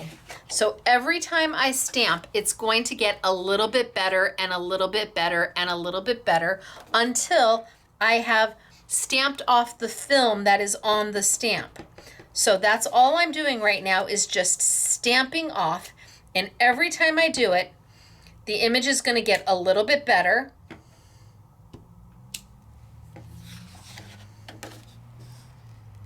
So that last image looks great comparative to the first image. And once you've done that, you only have to do it once. And from the heat from the liner, all the little film that's there will be gone. Now what you need to be careful of is pressing too hard. So you're not trying to press down so hard. You're not doing chest compressions. You're not pressing down so hard because it is a clear stamp. Clear stamps will gush. When you press down hard, they spread, they gush. And what happens is that's when you get that type of a look where the letter is not nice and it's been smooshed out. You made the letter bigger than it was because you pressed down, forcing that polymer to kind of move on out. So with smaller stamps, especially clear ones, less is more. 1, 2, 3, A, B, C, and up. 1, 2, 3, A, B, C, and up. 1, 2, 3, A, B, C, and up. I am not trying to do chest compressions, and I'm not pressing hard. I'm just down and away I go. When you're using the numbers, same thing. Like the number 1, it's a little stamp. It's a little stamp, this number 1. It's itty bitty teeny tiny. It wants to stick to you.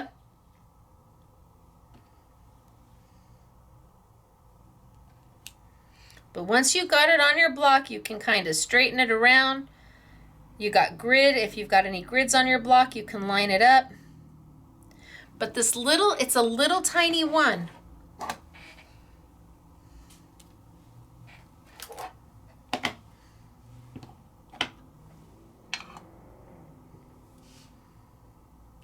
And it doesn't take much to stamp it.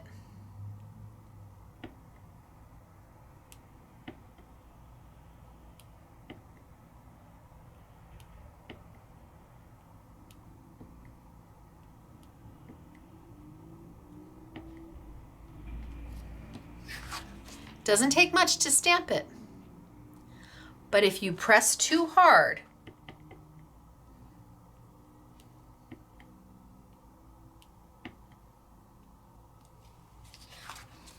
that's what you're going to get.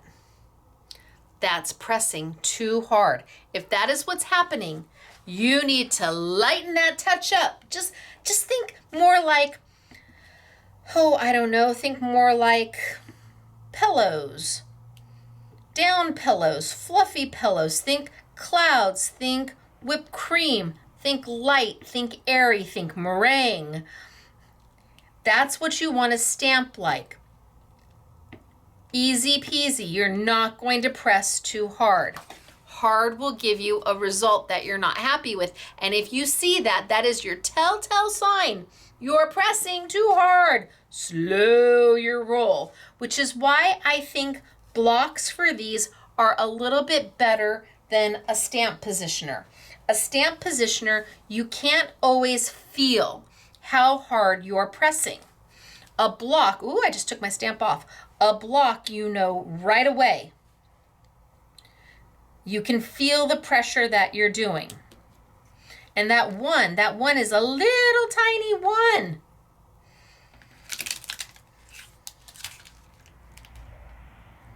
Let's put my one away.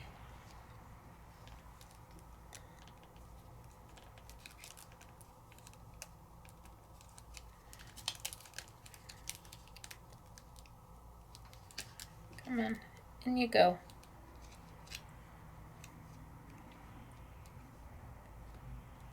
There we go.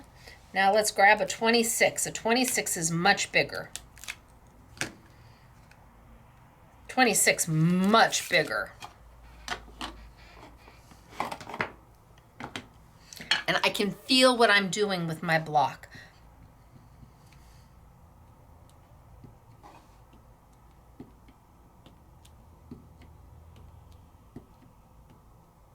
That's why I say if you have, even if you have sidekick plates, that might be easier than trying a stamp positioner with something as small as these.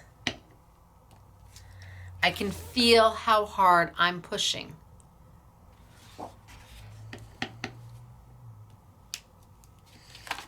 And I can tell you that was too hard. My 6 is totally blurry. Totally schmoozed. So easy does it. Gentle with your roll. Less is more. You might just want to grab a piece of paper like I'm doing and just play. Just stamp a zillion until you feel the touch. You will get it. This is the easiest stamping ever because you don't have to press. Easiest stamping ever. Now let's put my 26 away and let's get out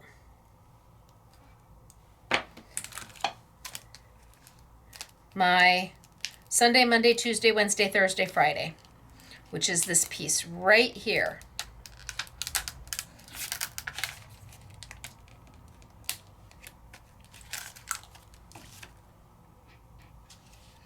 And let's take a block that's a little bit bigger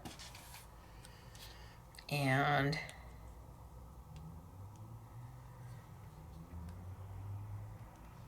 pick it up. And I'm going to need to do the same thing. It's brand new, so I need to stamp off a few times.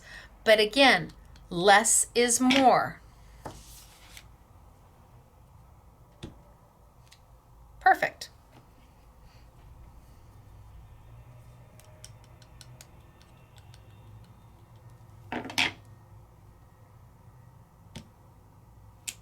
Perfect.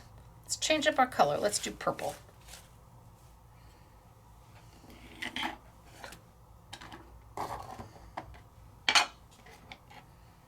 Did I do purple on the other side? I did. Let's do red. Tart cherry.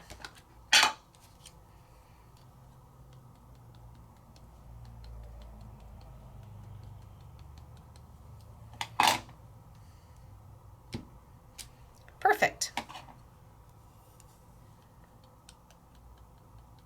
And all I'm doing is practicing. That's all I'm doing is practicing. And you can see my Sunday, Monday, Tuesday, Wednesday, Thursday.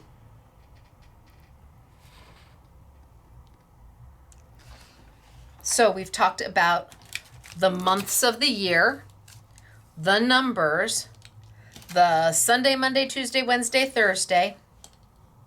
They have a word that says invitation if you want to use these as invitations. But they also have these two blocks, these two solids in stamps. Now the first one is a little rectangle.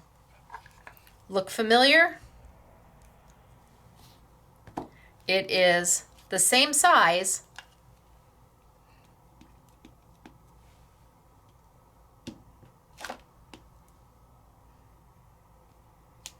as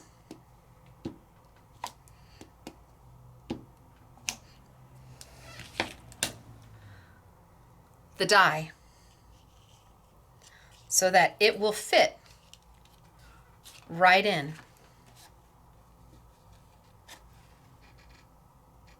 So if I took this and I wanted to stamp in some color, here's my one that's perforated.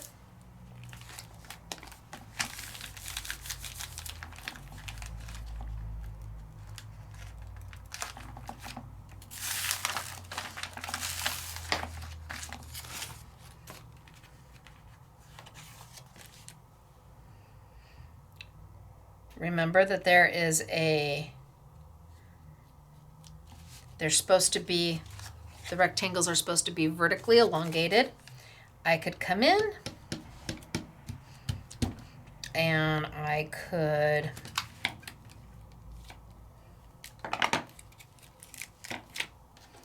stamp my days of the week. Now the way the die is, you have 35 blocks, so you can absolutely go 1 to 31 without any problem.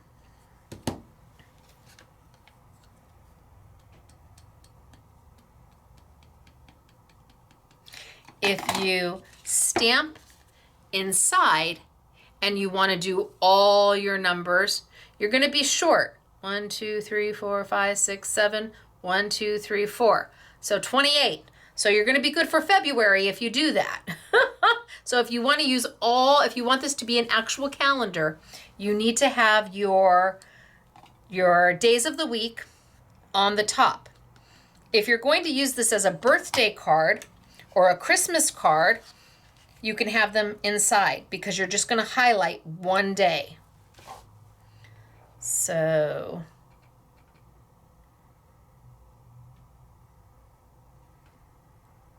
one. There we go. Sunday, Monday, Tuesday, Wednesday, Thursday, Friday, Saturday. And then I have my block die, which will allow me to go in and color some of these. Maybe you are just going to highlight one day and put one stamp in there for the date of somebody's birthday. And maybe you want to go in there and color these a little bit.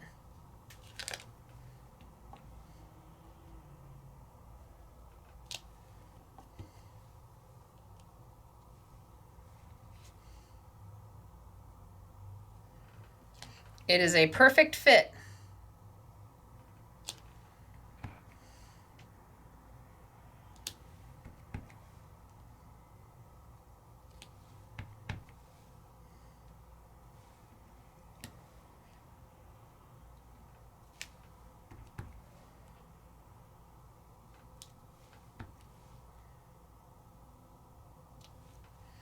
And I can color them in with the stamp. Could make a cute little, well, there's lots of things to be done. That's what that little block does. Now, the big block will let you stamp across the top. And this is the only one I'm not crazy about using. It's the only one I'm not wowed about. And reason being is that I like the die better. So you can use this block stamp to go across the top and do it in a lighter shade and then stamp your Sunday, Monday, Tuesday, Wednesday. You can put it across the top and then stamp your month and mat that out and put that there. I happen to like the die better because the die lets me do everything, and I get to pick how saturated my color is. Because the die has both the frame and the center, I think I'm going to cut one of those in black real quick just because we're working in black.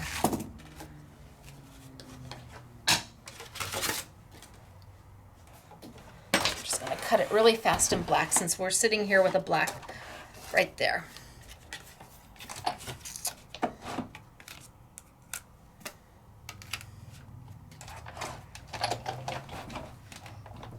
So 1,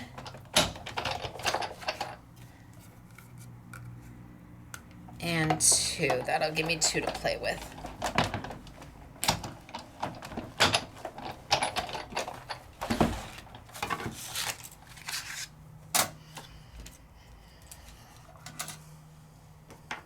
So I've got a black frame, black centers, white frame, white centers. So now I can take a white center, put it here with a black frame, and I'm able to decide how much of a color I want on this. If I stamp it with my stamp that they give you, and I want a lighter red, it's harder to do with this unless you have inks in 60 different colors. I don't have a light tart cherry, a mid-tone, and a dark tart cherry. I just have one that will let you do all of those colors. So I can come in and literally with just what's left on my, probably on my blending brush,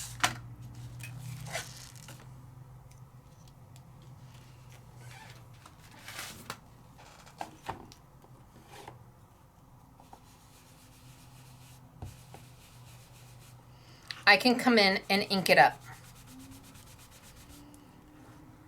without it being too dark, so that if I stamp something on it, you wouldn't be able to see it.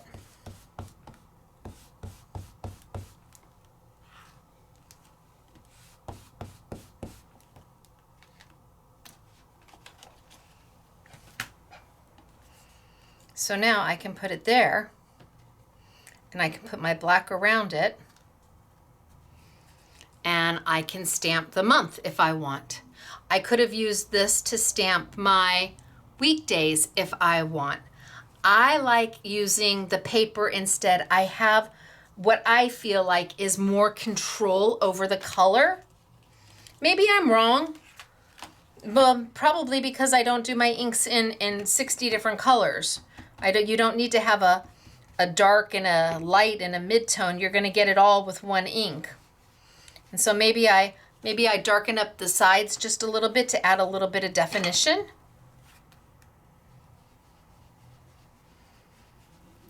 I like having options. And anytime I can ink a paper, that gives me options because I'm just using white paper. So now I've added a little bit of color, and I still can put my black right over the top and stamp my month. So let's go in.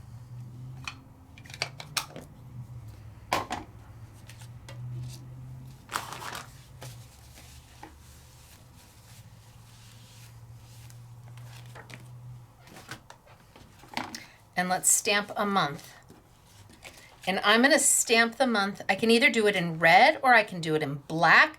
Because I've got that lighter color in the center, If I go full saturation with my red, it should be a little bit darker. What month do we want to do? Do we want to do February because we've done red?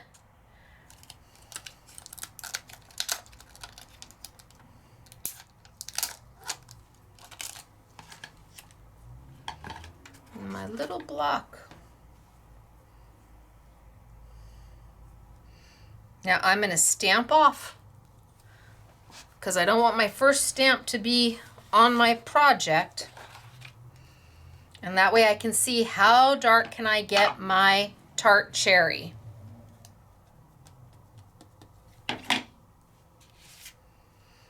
And once you've stamped off with all of them,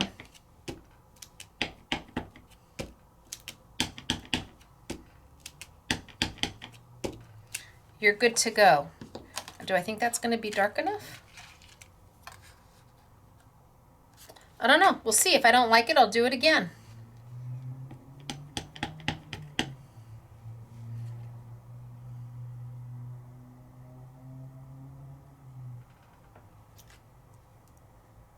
February. And my black around it.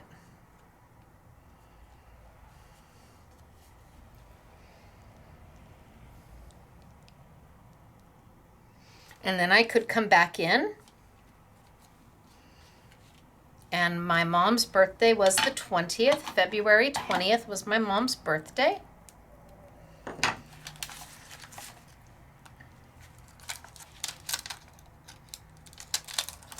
I can grab my 20.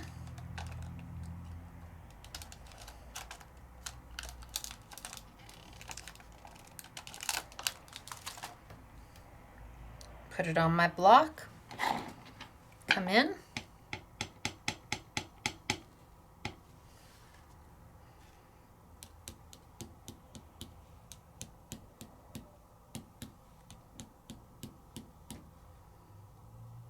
All right, we're going to make that the 20th. Oh, it's the first time he's stamping with it. All right, well, I'm just going to go for it.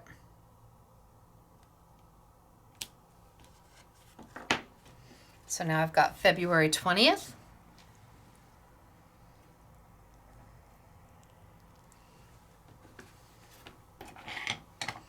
I'm going to put my little 20 back.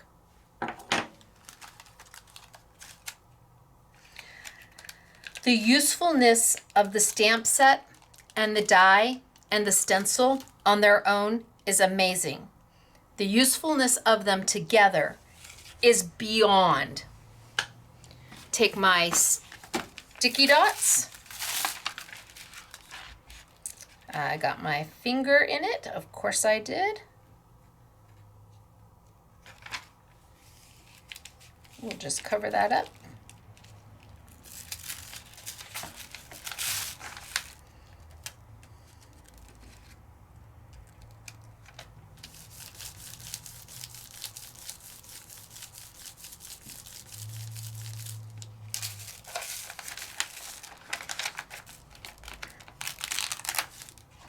All right, I got my finger in it right there. And if I had a little bit of water, I would come through and dilute that little, I could get that little piece out if I had just a little bit of water. I don't know if I can do it with an eraser.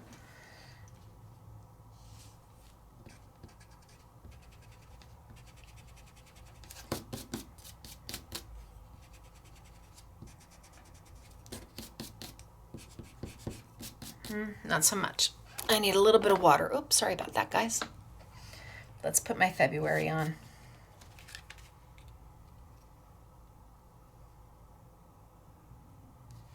And remember, this is on the one that doesn't have the perforation.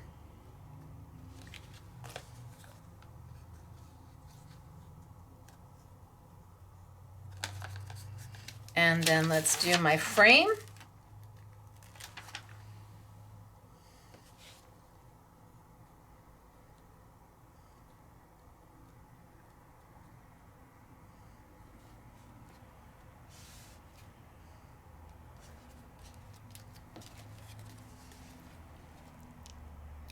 Right?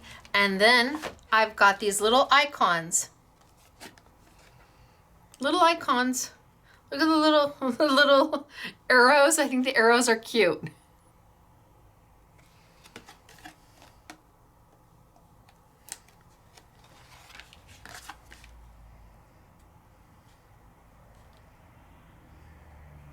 Do I want that one, or do I want this one, or do I want a heart?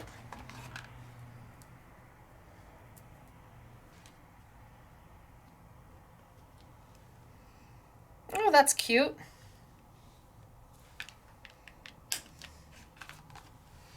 So I'm going to take a little red paper, or a little paper.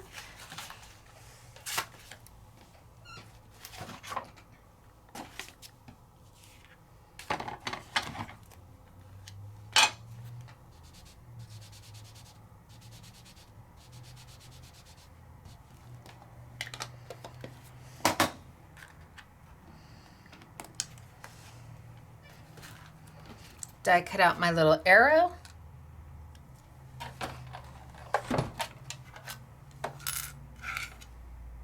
Out of the same red.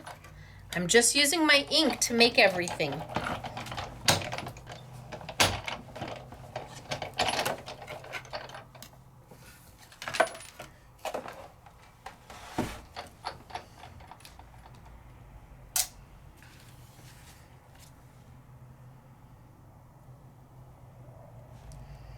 Ah, look at how cute these are. Little arrow pointing. So cute. Oh, sticky grid. Oh, my sticky dots here.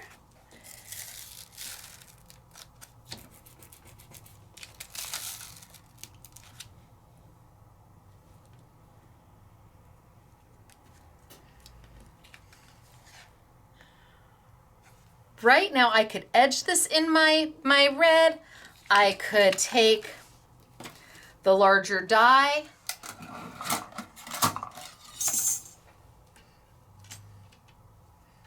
and kind of mat it if I wanted to. It's really up to me what I want to do.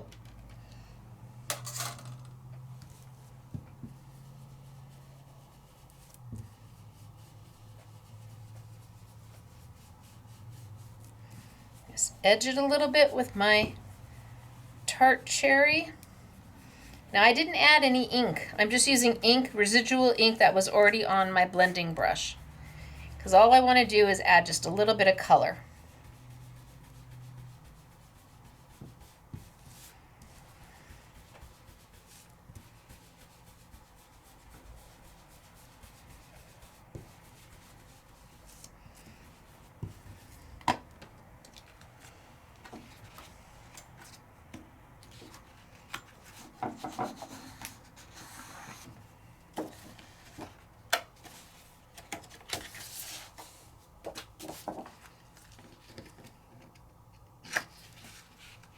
And look at how cute am I. And this is just using the three elements. I didn't even use this. Well, I used the stamp. I didn't use the stencil. I used the dies, the stamps.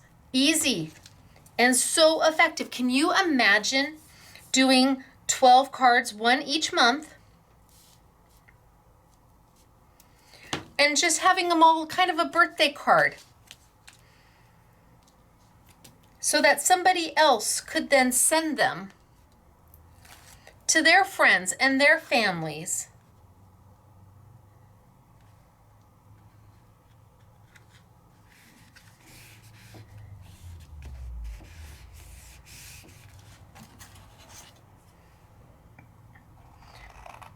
Darling Easter cards, darling Valentine's Day cards, or you could cut it down, put them together, add a magnet to the back so that they can go as a calendar on somebody's refrigerator, or add an easel to the back. Right? Really super cute and easy peasy. And then they fit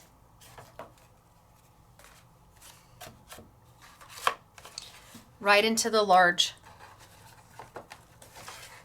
right into the large bag. Now this is the one that I trimmed down. So this is the one that was perforated. We have this and this. This one goes here. And this one goes here.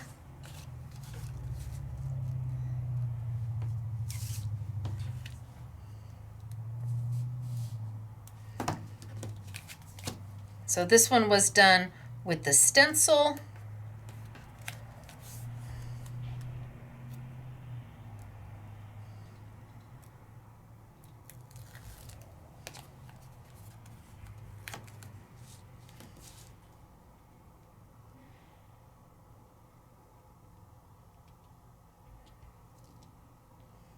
A little too far over to one side.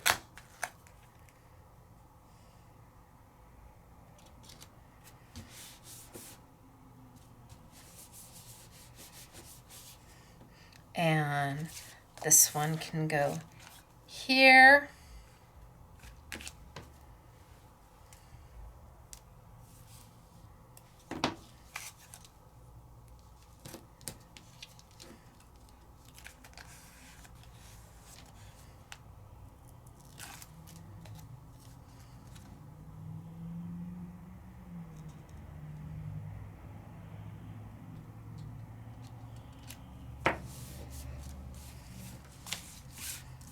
That one's already on there.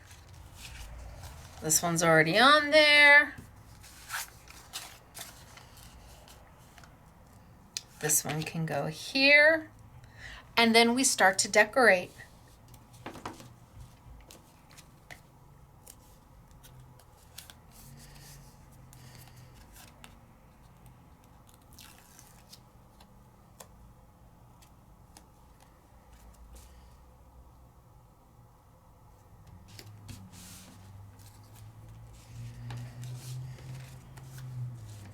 So we've got this one here, and I could do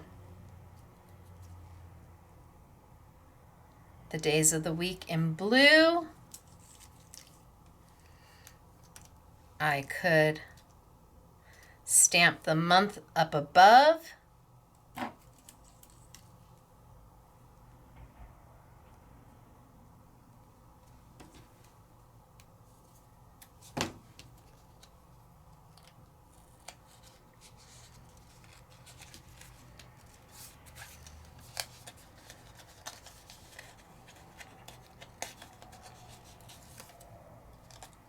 There, that corner was bothering me.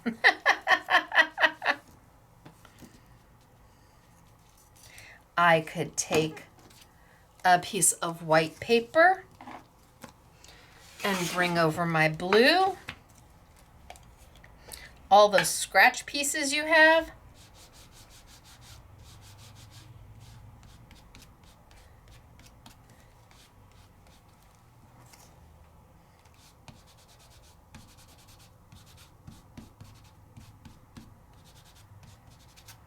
That looks good.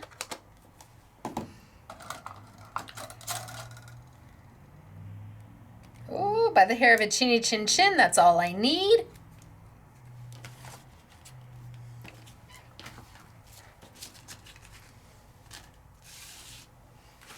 Bring over my machine.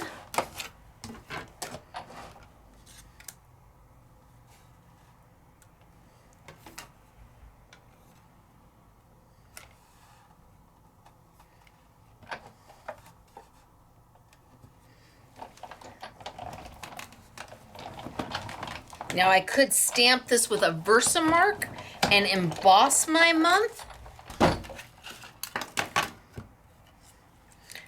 but I'm not going to use this piece. I'm going to use this piece.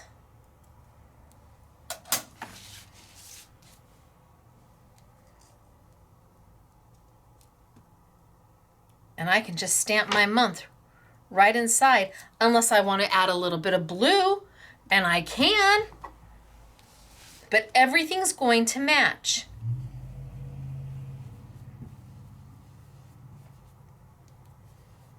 Of got a little bit of red on there too. Let's try and do it on here. Not get the red mixed in. Oh, I can even pick up some of my blue. Did you see what I did? I was picking up some of my leftover blue that I didn't use.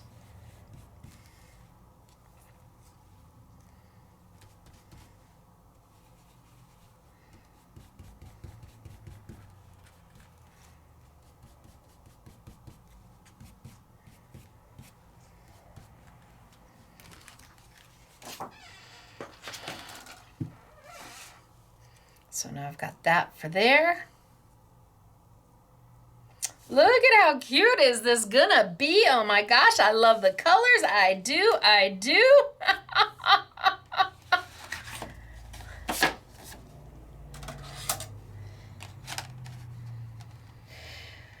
Oh. Okay, let's put this over there. I love, love, love.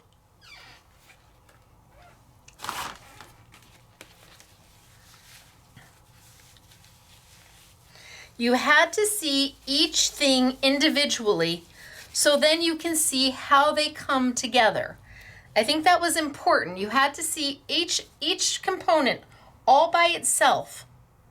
You can use the stamps by themselves. You don't have to. You can make your own calendar. You can use the stencil by itself. Absolutely. You will see darling samples with the dies by themselves.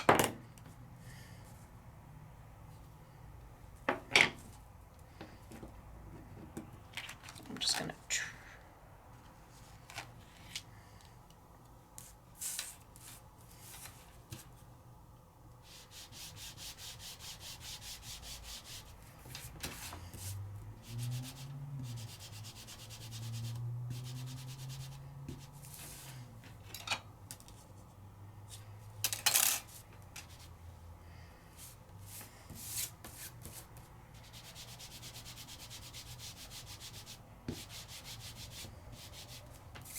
Now, is it just a one swipe? No, it is not. Mine are felt top, not a hard foam top. And so it is a different or a hard felt top. It's a difference. There's not one that's better than the other. They both are great. But for my inks, the felt, because the inks are a premium dye based, the felt is a better method of transferring the ink, of using the ink. It houses the ink better. It lasts longer. It stamps beautifully. It has more blending opportunity. It stays wet so that you can heat emboss with it. So the delivery method of inks is really depending on what that ink is supposed to do. Different delivery methods work better for different inks. It doesn't mean that the ink is, they're all great. They just all do different things. And the thing about the ink is you've got to find the one or the companies that do the most, that will have the most opportunity for you. This is an ink that will do A, B, C, D, and E. And those are the things I'm looking for in an ink. And that's how you kind of choose what inks you buy. Maybe you're not interested at all in doing any kind of heat embossing with embossing powders. Well, my inks do that. That might be a reason for you to say, meh. Or maybe you want them to be embossable, and you don't want to have to buy into pigment inks. Well, that might be a reason. Maybe you want a water reactive ink that will leave the little droplets and that we can paint with and watercolor with. Or maybe you want an ink that doesn't react with water at all. That would be a reason to not get my inks. It just depends upon what it is you're looking for.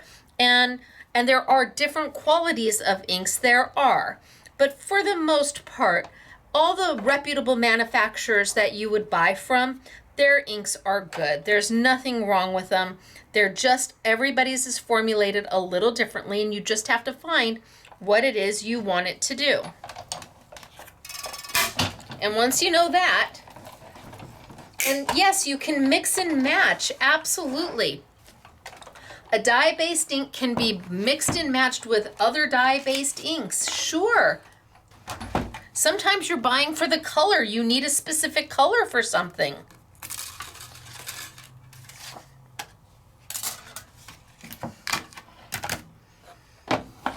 I'm just a girl who doesn't want to have 60 or 70 different colors of inks. I want you to be able to do everything you need to do with a color.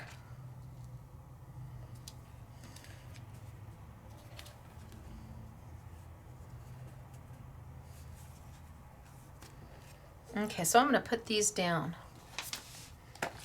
Should I stamp first? I should stamp first, right? What month do we want this to be? Well, Mr. SMS's birthday is in March. So I'm going to make this March. And I'm not going to stamp in black. I'm just going to keep stamping in the color. And I need my little stamp block.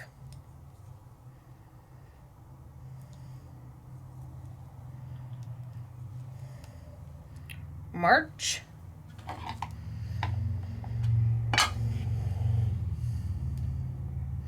So I have 24 colors of inks and 24 re-inkers. They are by Jacquard, which is a more of a fine art manufacturer than anything else. I'm a licensed designer for them, and the only reason why I did inks is because they said, Stacey, if you could have an ink, what would you want it to do? And so I told them. I didn't think they would actually manufacture it. They came back several months later and they said, here, try these. And I said, what are they? And they said, they're your new inks. I said, what? You gotta love Jacquard and Asher and everybody there. March. He's like, I think we can do that for you, Stacey. And I said, sure you can. Absolutely. You go for it, dude. And, well, I should have been careful what I said. But they're such a wonderful company. And they are so well respected in the fine art market. Incredibly well respected in the fine art market. I'm like, okay, well, we'll do that then. So I've got, I haven't done my days.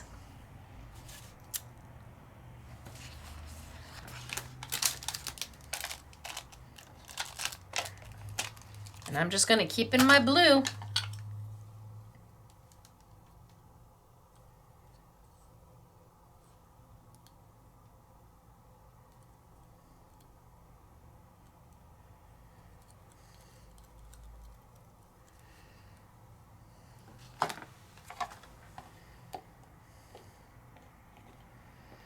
I think these are so darling. Wait till you see the samples. I've kept them fairly easy peasy. I really wanted you to see how the product works and how to use each individual component. They're standalone or you work them together.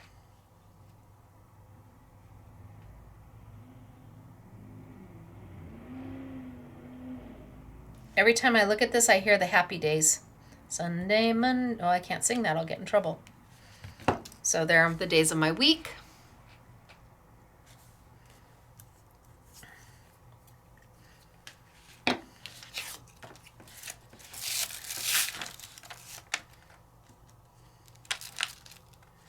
Love my sticky dots. They're a game changer. They really are. Now my March didn't need it. I could have put Stacey tape on the back of that, but the frame absolutely needs it. And they are repositionable until they become permanent.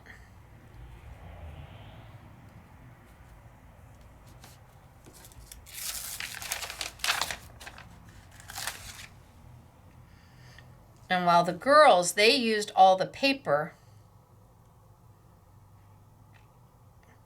I've used my inks to do the majority of the coloring.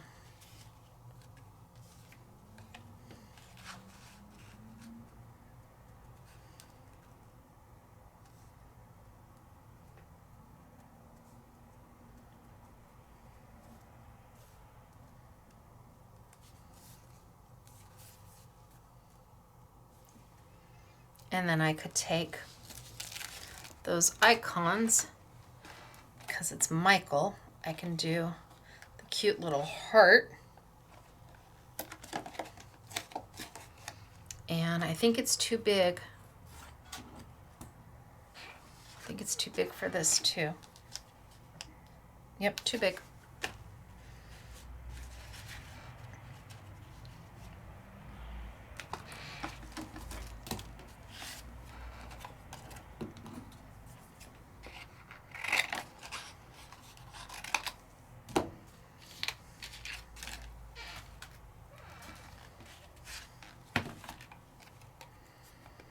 So don't anybody tell him.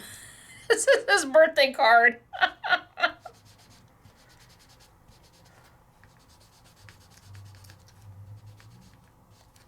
I could use my blending tool, but that would soften the color. Well, I suppose I could. I could come in here and just really blend it deep.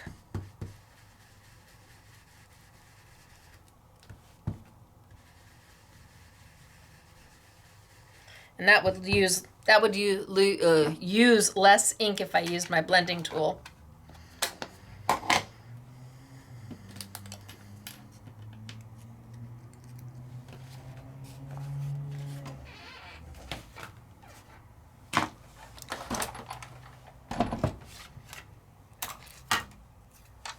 So we did put two of them kind of together.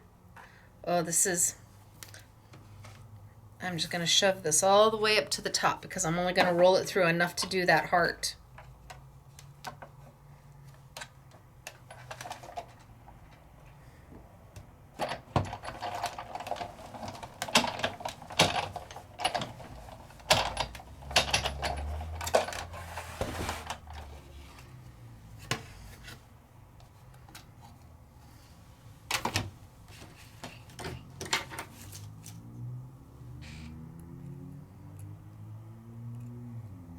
I'm going to put that right on my gotcha tool because I don't want to lose that.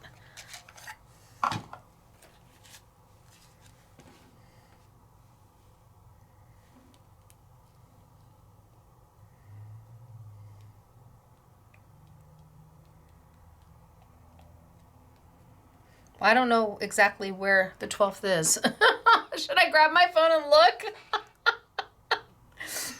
We'll just do it and I'll remake the card for him. Let's get a 12.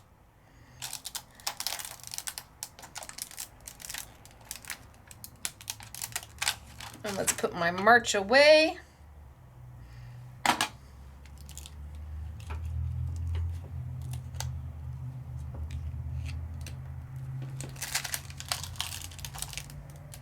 And my little tiny block.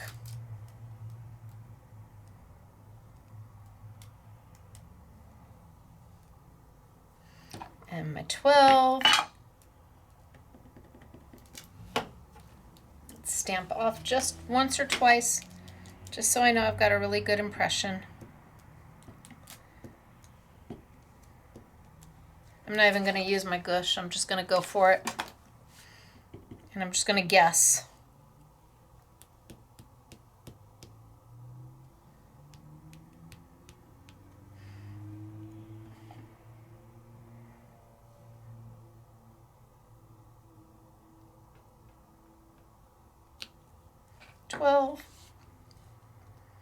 And my little heart around it.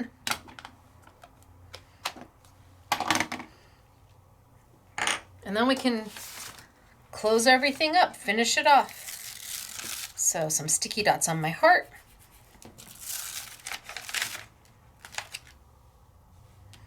Once you start making with these, you're going to love them. There's so many different things that you can do with them.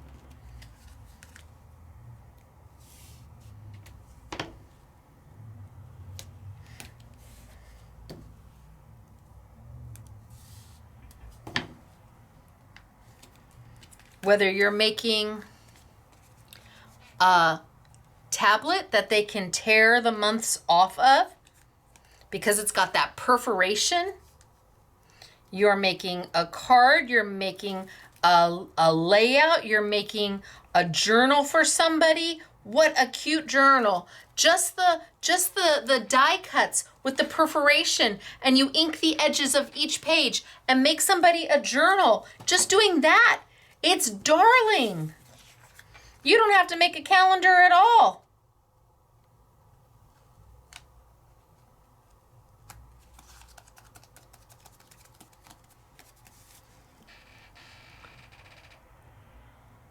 Look at how cute. Right? Whether you have the perforation in the hole in the top, put some ribbon through there, you don't, it's entirely up to you how you use these. But each element is great all on its own. And I didn't even get to play with these. So much can be done. So much can be done. Now, the girls used another item, so I'm putting it in the sale because we used it. You'll see it on their samples. Doesn't have anything to do with the calendar. They are from Paper Favorites, which is by the same company Simple and Basic is. They're die cut elements. They're very pretty. And the girls used them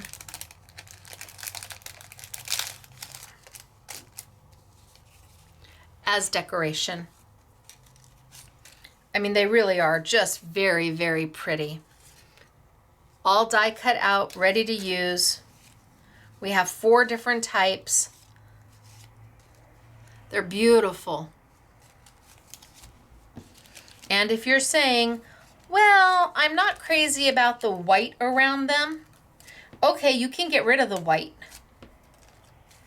You're like, you can? Yes. Where's my red blending? Here. Lightly. See, you can't do this with every ink. Lightly. You're just going to come in and just around the white in a color that's similar. You're just going to ink it up just a little bit. You're not going to cover, you're not trying to ink up the actual image. You're just trying to add a little bit of ink just to diffuse that white just a little bit. And then green.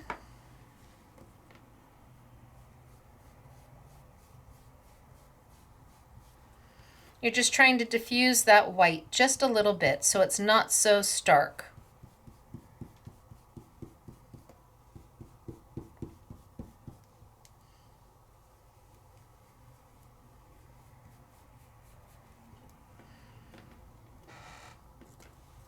And then it's not so stark white anymore. Now maybe you like the white, it's up to you, or maybe you want to fussy cut the white off. But if you don't and you're not crazy about the white, I always just take a little bit of ink, and it doesn't take much.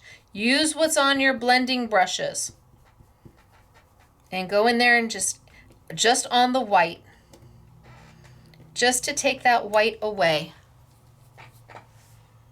and make it part of the design.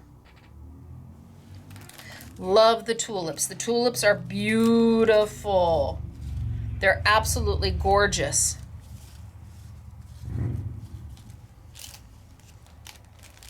But so are the wildflowers are beautiful. The purples are amazing, and they're relatively inexpensive. I want to say they're $3.99 a pack, and then they're on sale. You get 18 pieces, 18 pieces, 16 pieces, 21 pieces in the tulips. I think it has to decide on what they can fit in on the template.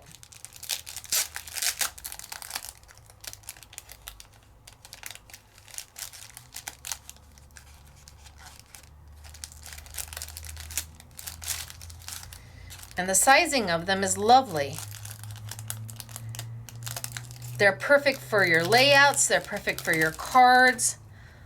Sizing of them is lovely. And again, if you're not crazy about the white, go in there and just lightly, gently, with a comparable color,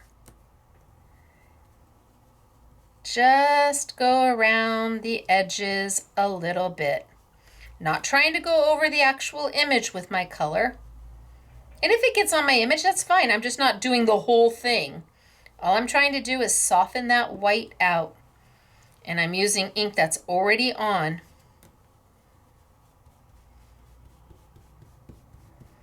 my brush.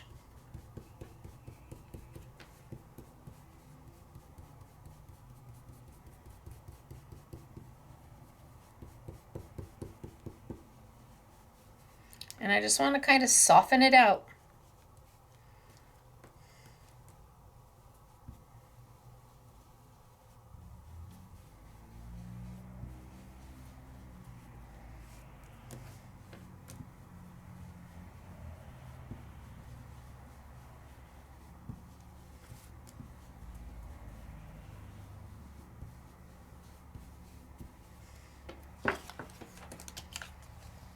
And just kind of soften it away. You decide, but you will see these in the samples that the girls made. All right, we did a lot. Oh my gosh, we started way back when with the stencil.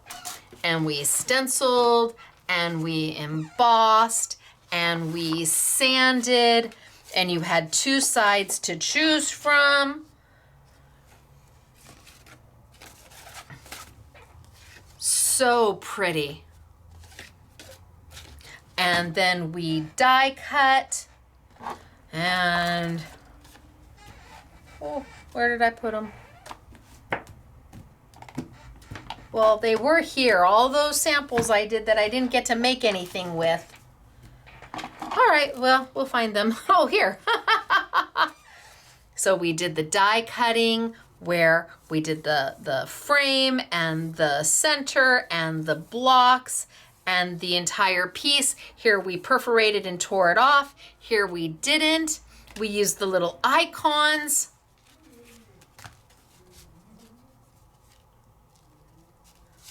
Lots to be done with the dies. Then we used the stamp set. Oh, there's somebody outside. We used the stamp set. January, February, March, all the months, all the days, including 31. So you don't have to do a 3 and a 1 to get 31. So if you want 20, 25, you'd use the 20 and then the 25. It only took me a moment to get there. You can use the solids to stamp in and color in your blocks. You can use the bar to stamp, absolutely. I just happen to like the die better, but it's there for you. So what do we have? What do we have? We have my inks on sale. So these launched last week. We still have them as the I Want It All bundle for the 6 new colors. And we have the inks and the re-inkers for all of them. The inks are 1 bundle, the re-inkers are 1 bundle. We have blueberry pie, we have baked brownie, we have tart cherry, we have grape juice, we have kale salad, and we have spaghetti squash. Claire usually names these right around lunchtime. The SMS girls name the inks. So there are the 6 new inks. The re-inkers are sold as an I Want It All bundle. The pads are sold as an I Want It All bundle or open stock. Whatever makes your heart happy. And if you're happy with the inks you've got, go for it. I have got the paper. So the double-sided white core paper. These are the 2 new ones for this YouTube, and you will see lots of samples made with these. The colors work so amazingly beautiful with the die cuts. They really are just absolutely dreamy with the die cuts. So I picked these 2 for this YouTube, and we've already launched these from the YouTube where we made the bags. So what is left is available and part of the YouTube. And then I have got the stencil, the die, and the stamp as an I Want It All. Or you can just get the stencil, or you can just get the stamp, or you can just get the die. The biggest value is going to be on the I Want It All bundle, and I know I think it's I think it's under $35 for the 3 of them. I think it's under $35 for the 3 of them. Don't be mad if I'm wrong, but I think I'm close to that. And then we have another icon that's a little bit bigger with the paper clips. Aren't they cute? And the smile, look at all the paper clips. I love the icons. And we have the bag, the large bag, because these are meant to fit. The bags are meant to fit A6 cards. They fit right in. So you can make somebody several cards, put them in the bag with some envelopes, and there's your gift. Look at, it was meant to be. They designed the bag to go with A6 cards. A2s will fit in there too, don't get me wrong. And A2 is gonna fit in here beautifully too. So whatever size card you've got, you're gonna be able to fit it right in there, A2 or A6. The bag is amazing. And there is a whole YouTube, super simple to put together, like crazy easy and beautiful. So we put the bag back in the YouTube because I did the bag in December knowing that these were on the way. I've got the sanding block because I know you're gonna need it. And we'll do the stamp and stencil. Our stamp and stencil always comes with a free set of converters. So when you buy the stencil and stamp platform from Sizzix, when you buy that from us, we give you 10 of these to start with. It's our free gift to you because I think you should have these. You have lots of stencils other than Sizzix, and I want you to be able to use them from the minute you get your stencil and stamp tool. So we always include this as a free gift when you get your stencil and stamp tool here. So we'll do that too. All right, samples. Let's talk samples. Let's talk pretties.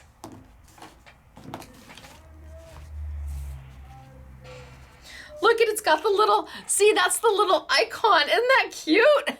A little thumbtack, the little arrow. Look at how sweet is this and simple. So cute. And here, this is just using the stencil with embossing powder. We've got the tulips. Just the stencil, has nothing to do with making a calendar.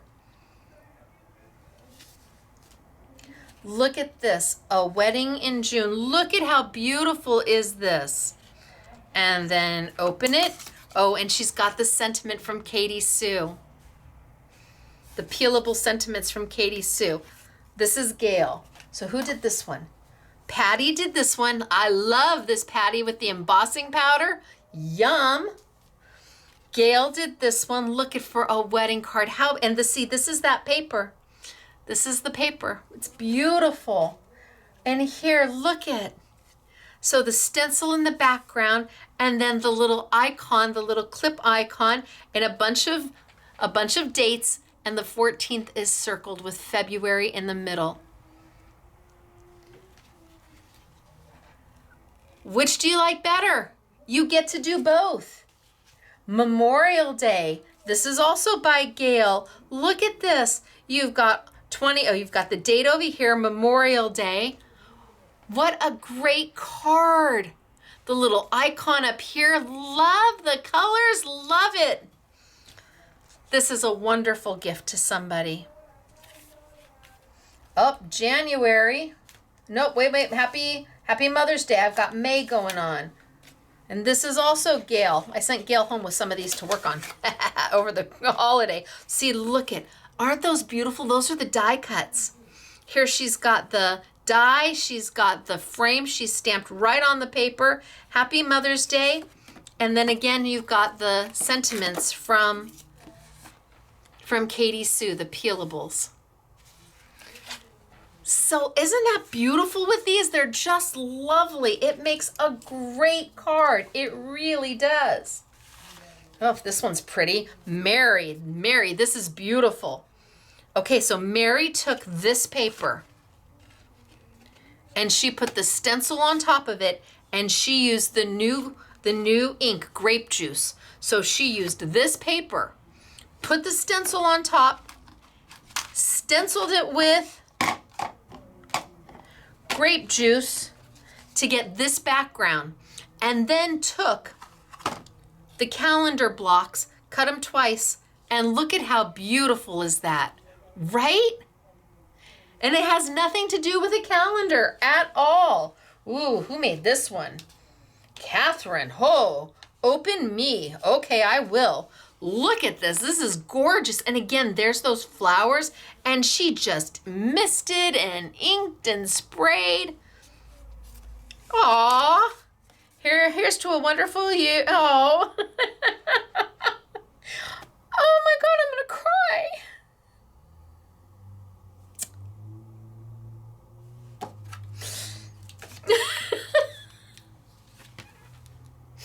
You guys. So now you know I don't see the cards beforehand. This one's to me. Congratulations. Here's to a wonderful year of In the Studio with Stacey, and it's signed by all the honorary SMS girls. Really? Oh my gosh.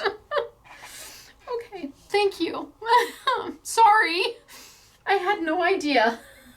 Oh my gosh. Okay. Back to our regularly scheduled programming. Oh my gosh. My mascara's gonna run. It's not waterproof. Okay. Gail, January. Was so unexpected. Yeah, my In the Studio with Stacey starts on Tuesday. January. Open. Okay. And a sentiment on the inside. Now I'm suspect. It's beautiful, Gail. It's absolutely beautiful. Oh my gosh, and who do we have? Let's see. Oh, look at how simple. Look at how simple and plain and elegant and fabulous with that light embossing. This is stunning. This was made by Simple and Basic, by the designer of Simple and Basic, and she is amazing. Amazing in her designs. Let's see, I've got another one, it looks like from Gail. Yep. Looking for Halloween. Isn't this darling and open? You are invited, October 31st, 2025. Oh, okay, 18645 Spooky Lane. I read that to make sure that wasn't her address. Look at how cute is this? Oh my gosh. Okay, and I'm not sure who made this. I don't know if this was Catherine. I'm gonna guess Catherine made the folio. And here you've got the stencil, you've got a little of the die cuts, open it up. She's just used paper and washi tape. So great little folio, isn't it? With that stencil as your background. You've got the months, January, February, March, April. At that time, I think it was probably time for her to go home for the day. But I love it. And here we've got some simple. Look at the cute little card, and it's got the embossing from the stencil with the little happy faces. Look at how cute is this? That's a great little simple guy card. Oh, and look at this one. Again, the embossing. Sending it through with the squishy and the knock-knock. Oh, you're gonna need the squishy and the knock-knock. I better put that on sale too. I better write myself a note. The little icon clip, and then all the dates, February in the middle, and then the heart around the 14th. These are just darling. And then look at this card. Who did the Gail? Gail was a super trooper. I don't know who's teacher's pet, because, well, I guess they all are, because this absolutely just was over the top too much. But Gail, I love it for Valentine's. Super cute. Darling tag. I've got hip hip hooray, the little clip, a stamp, but here's the stencil run through to add the texture in. 4th of July. I know this is Gail. Aren't these cute? Look at all the different things you could, doesn't say open me, okay. I'm just making sure. Oh, and who did this one for February? Patty. Patty, you did such a great job with the embossing. Celebrate birthday girl with a little 13.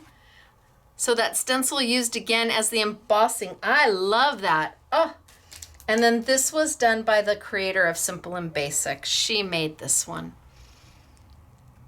Is this not beautiful?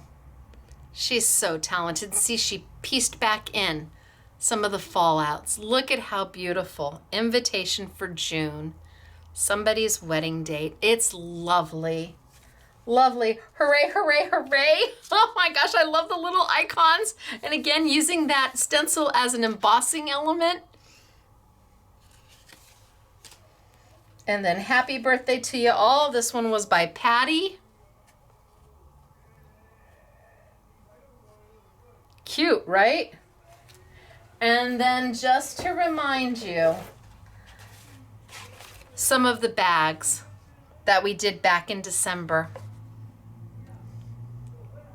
Super large, usable size, beautiful. The paper that's being used is from Indigo Blue. There is a whole video on how to put these together and the paper. They are gorgeous, and they fit those A2 or A6 cards perfectly, plus about a million other things. Look how cute is this? I really like that, Patty. It's beautiful. You guys did such a beautiful job. And then Easter. Now this is a paper clip, but out of paper. It's the die. Look at that. Easter. And here again, this one is Mary. Tulip Festival, May 3rd through 11th, Holland, Michigan. Fun fact. Okay, so apparently in Holland, Michigan, May 3rd through 11th, they have a tulip festival. Thanks, Mary, for the fun fact. Isn't this beautiful? And here, she paper pieced back in. Now here she did it on the, instead of going this way, she went that way. And then for Thanksgiving. And this one's Gail. And it doesn't say open. All right, you guys. Oh my, it was a long class, but and there's so much more I could have shown you. I really could have like kept going, but at some point I have to stop, and there's just so much these 3 items can do. It's really impressive how 3 individual items, a stamp set, a die set, and a stencil set, can give you just so many different looks, so many different feels. It's really beautiful. So let me tilt on up and let me say 1 to the honorary SMS girls. You touch my heart every time. You all mean so much to me. You really do. I miss Yvette. She'll be home soon. But thank you. That was very, very sweet and completely unexpected and a total surprise. And you all mean just the most. I couldn't do this without you, and you know that. So I appreciate you. They come in once a week. No questions asked. They say, what are we here to make? It's how the samples get done. Without them, we don't have the staff to do it. They'd come in and they sit down and they do lunch and they chit chat, and it's just, I sit back at my desk and I hear them giggling, and it just fills my heart with so much that these are my friends. And they go to the shows with me. They're going, I think we may be going to Seattle. So they toolie around with me and they say, buy this and buy that. Or can you get? So anyway, Thank you, girls. I appreciate you very, very much. And the rest of you, I appreciate you too. So if you loved anything you saw here, Simple and Basic is not readily available in the United States. We import it directly from the manufacturer. And I don't know if you can find it anywhere else, but it is here at Scrapbooking Made Simple, scrapbookingmadesimple.com. It's in our retail store. It's in our online store. That's the Simple and Basic paper, the Simple and Basic dies. The Stacey Park ink you may be able to find in other local independent retailers. I don't know. The 6 colors just launched. I'm not sure that anybody else has them yet, but I'm sure they eventually will. And the stencil and stamp tool is readily available everywhere. And if you're looking for the 6x6 glitter teal Stacey Park cutting plates, they are limited edition and you can get them at scrapbook.com. Absolutely. All right, I'm still kind of taken back, but I just want to say thank you for hanging with me today. I hope I showed you something. I hope I taught you something. I hope you had a moment to just decompress and play along, and maybe you were just listening to me as you were crafting in your craft studio. It's just good to be together, isn't it? It really is. So the next time I see you will be Monday for our Make It Monday event, where we do one bundle, retail value between $80 and $100 for $19.99. And then on Tuesday, our very, very first In the Studio with Stacey. Fingers crossed, we may lose power. All right, you guys, it's me, Stacey, Scrapbooking Made Simple, scrapbookingmadesimple.com. Let's hope the winds don't happen, and I will see you on Monday. Enjoy your weekend, and Happy New Year. Bye, everybody.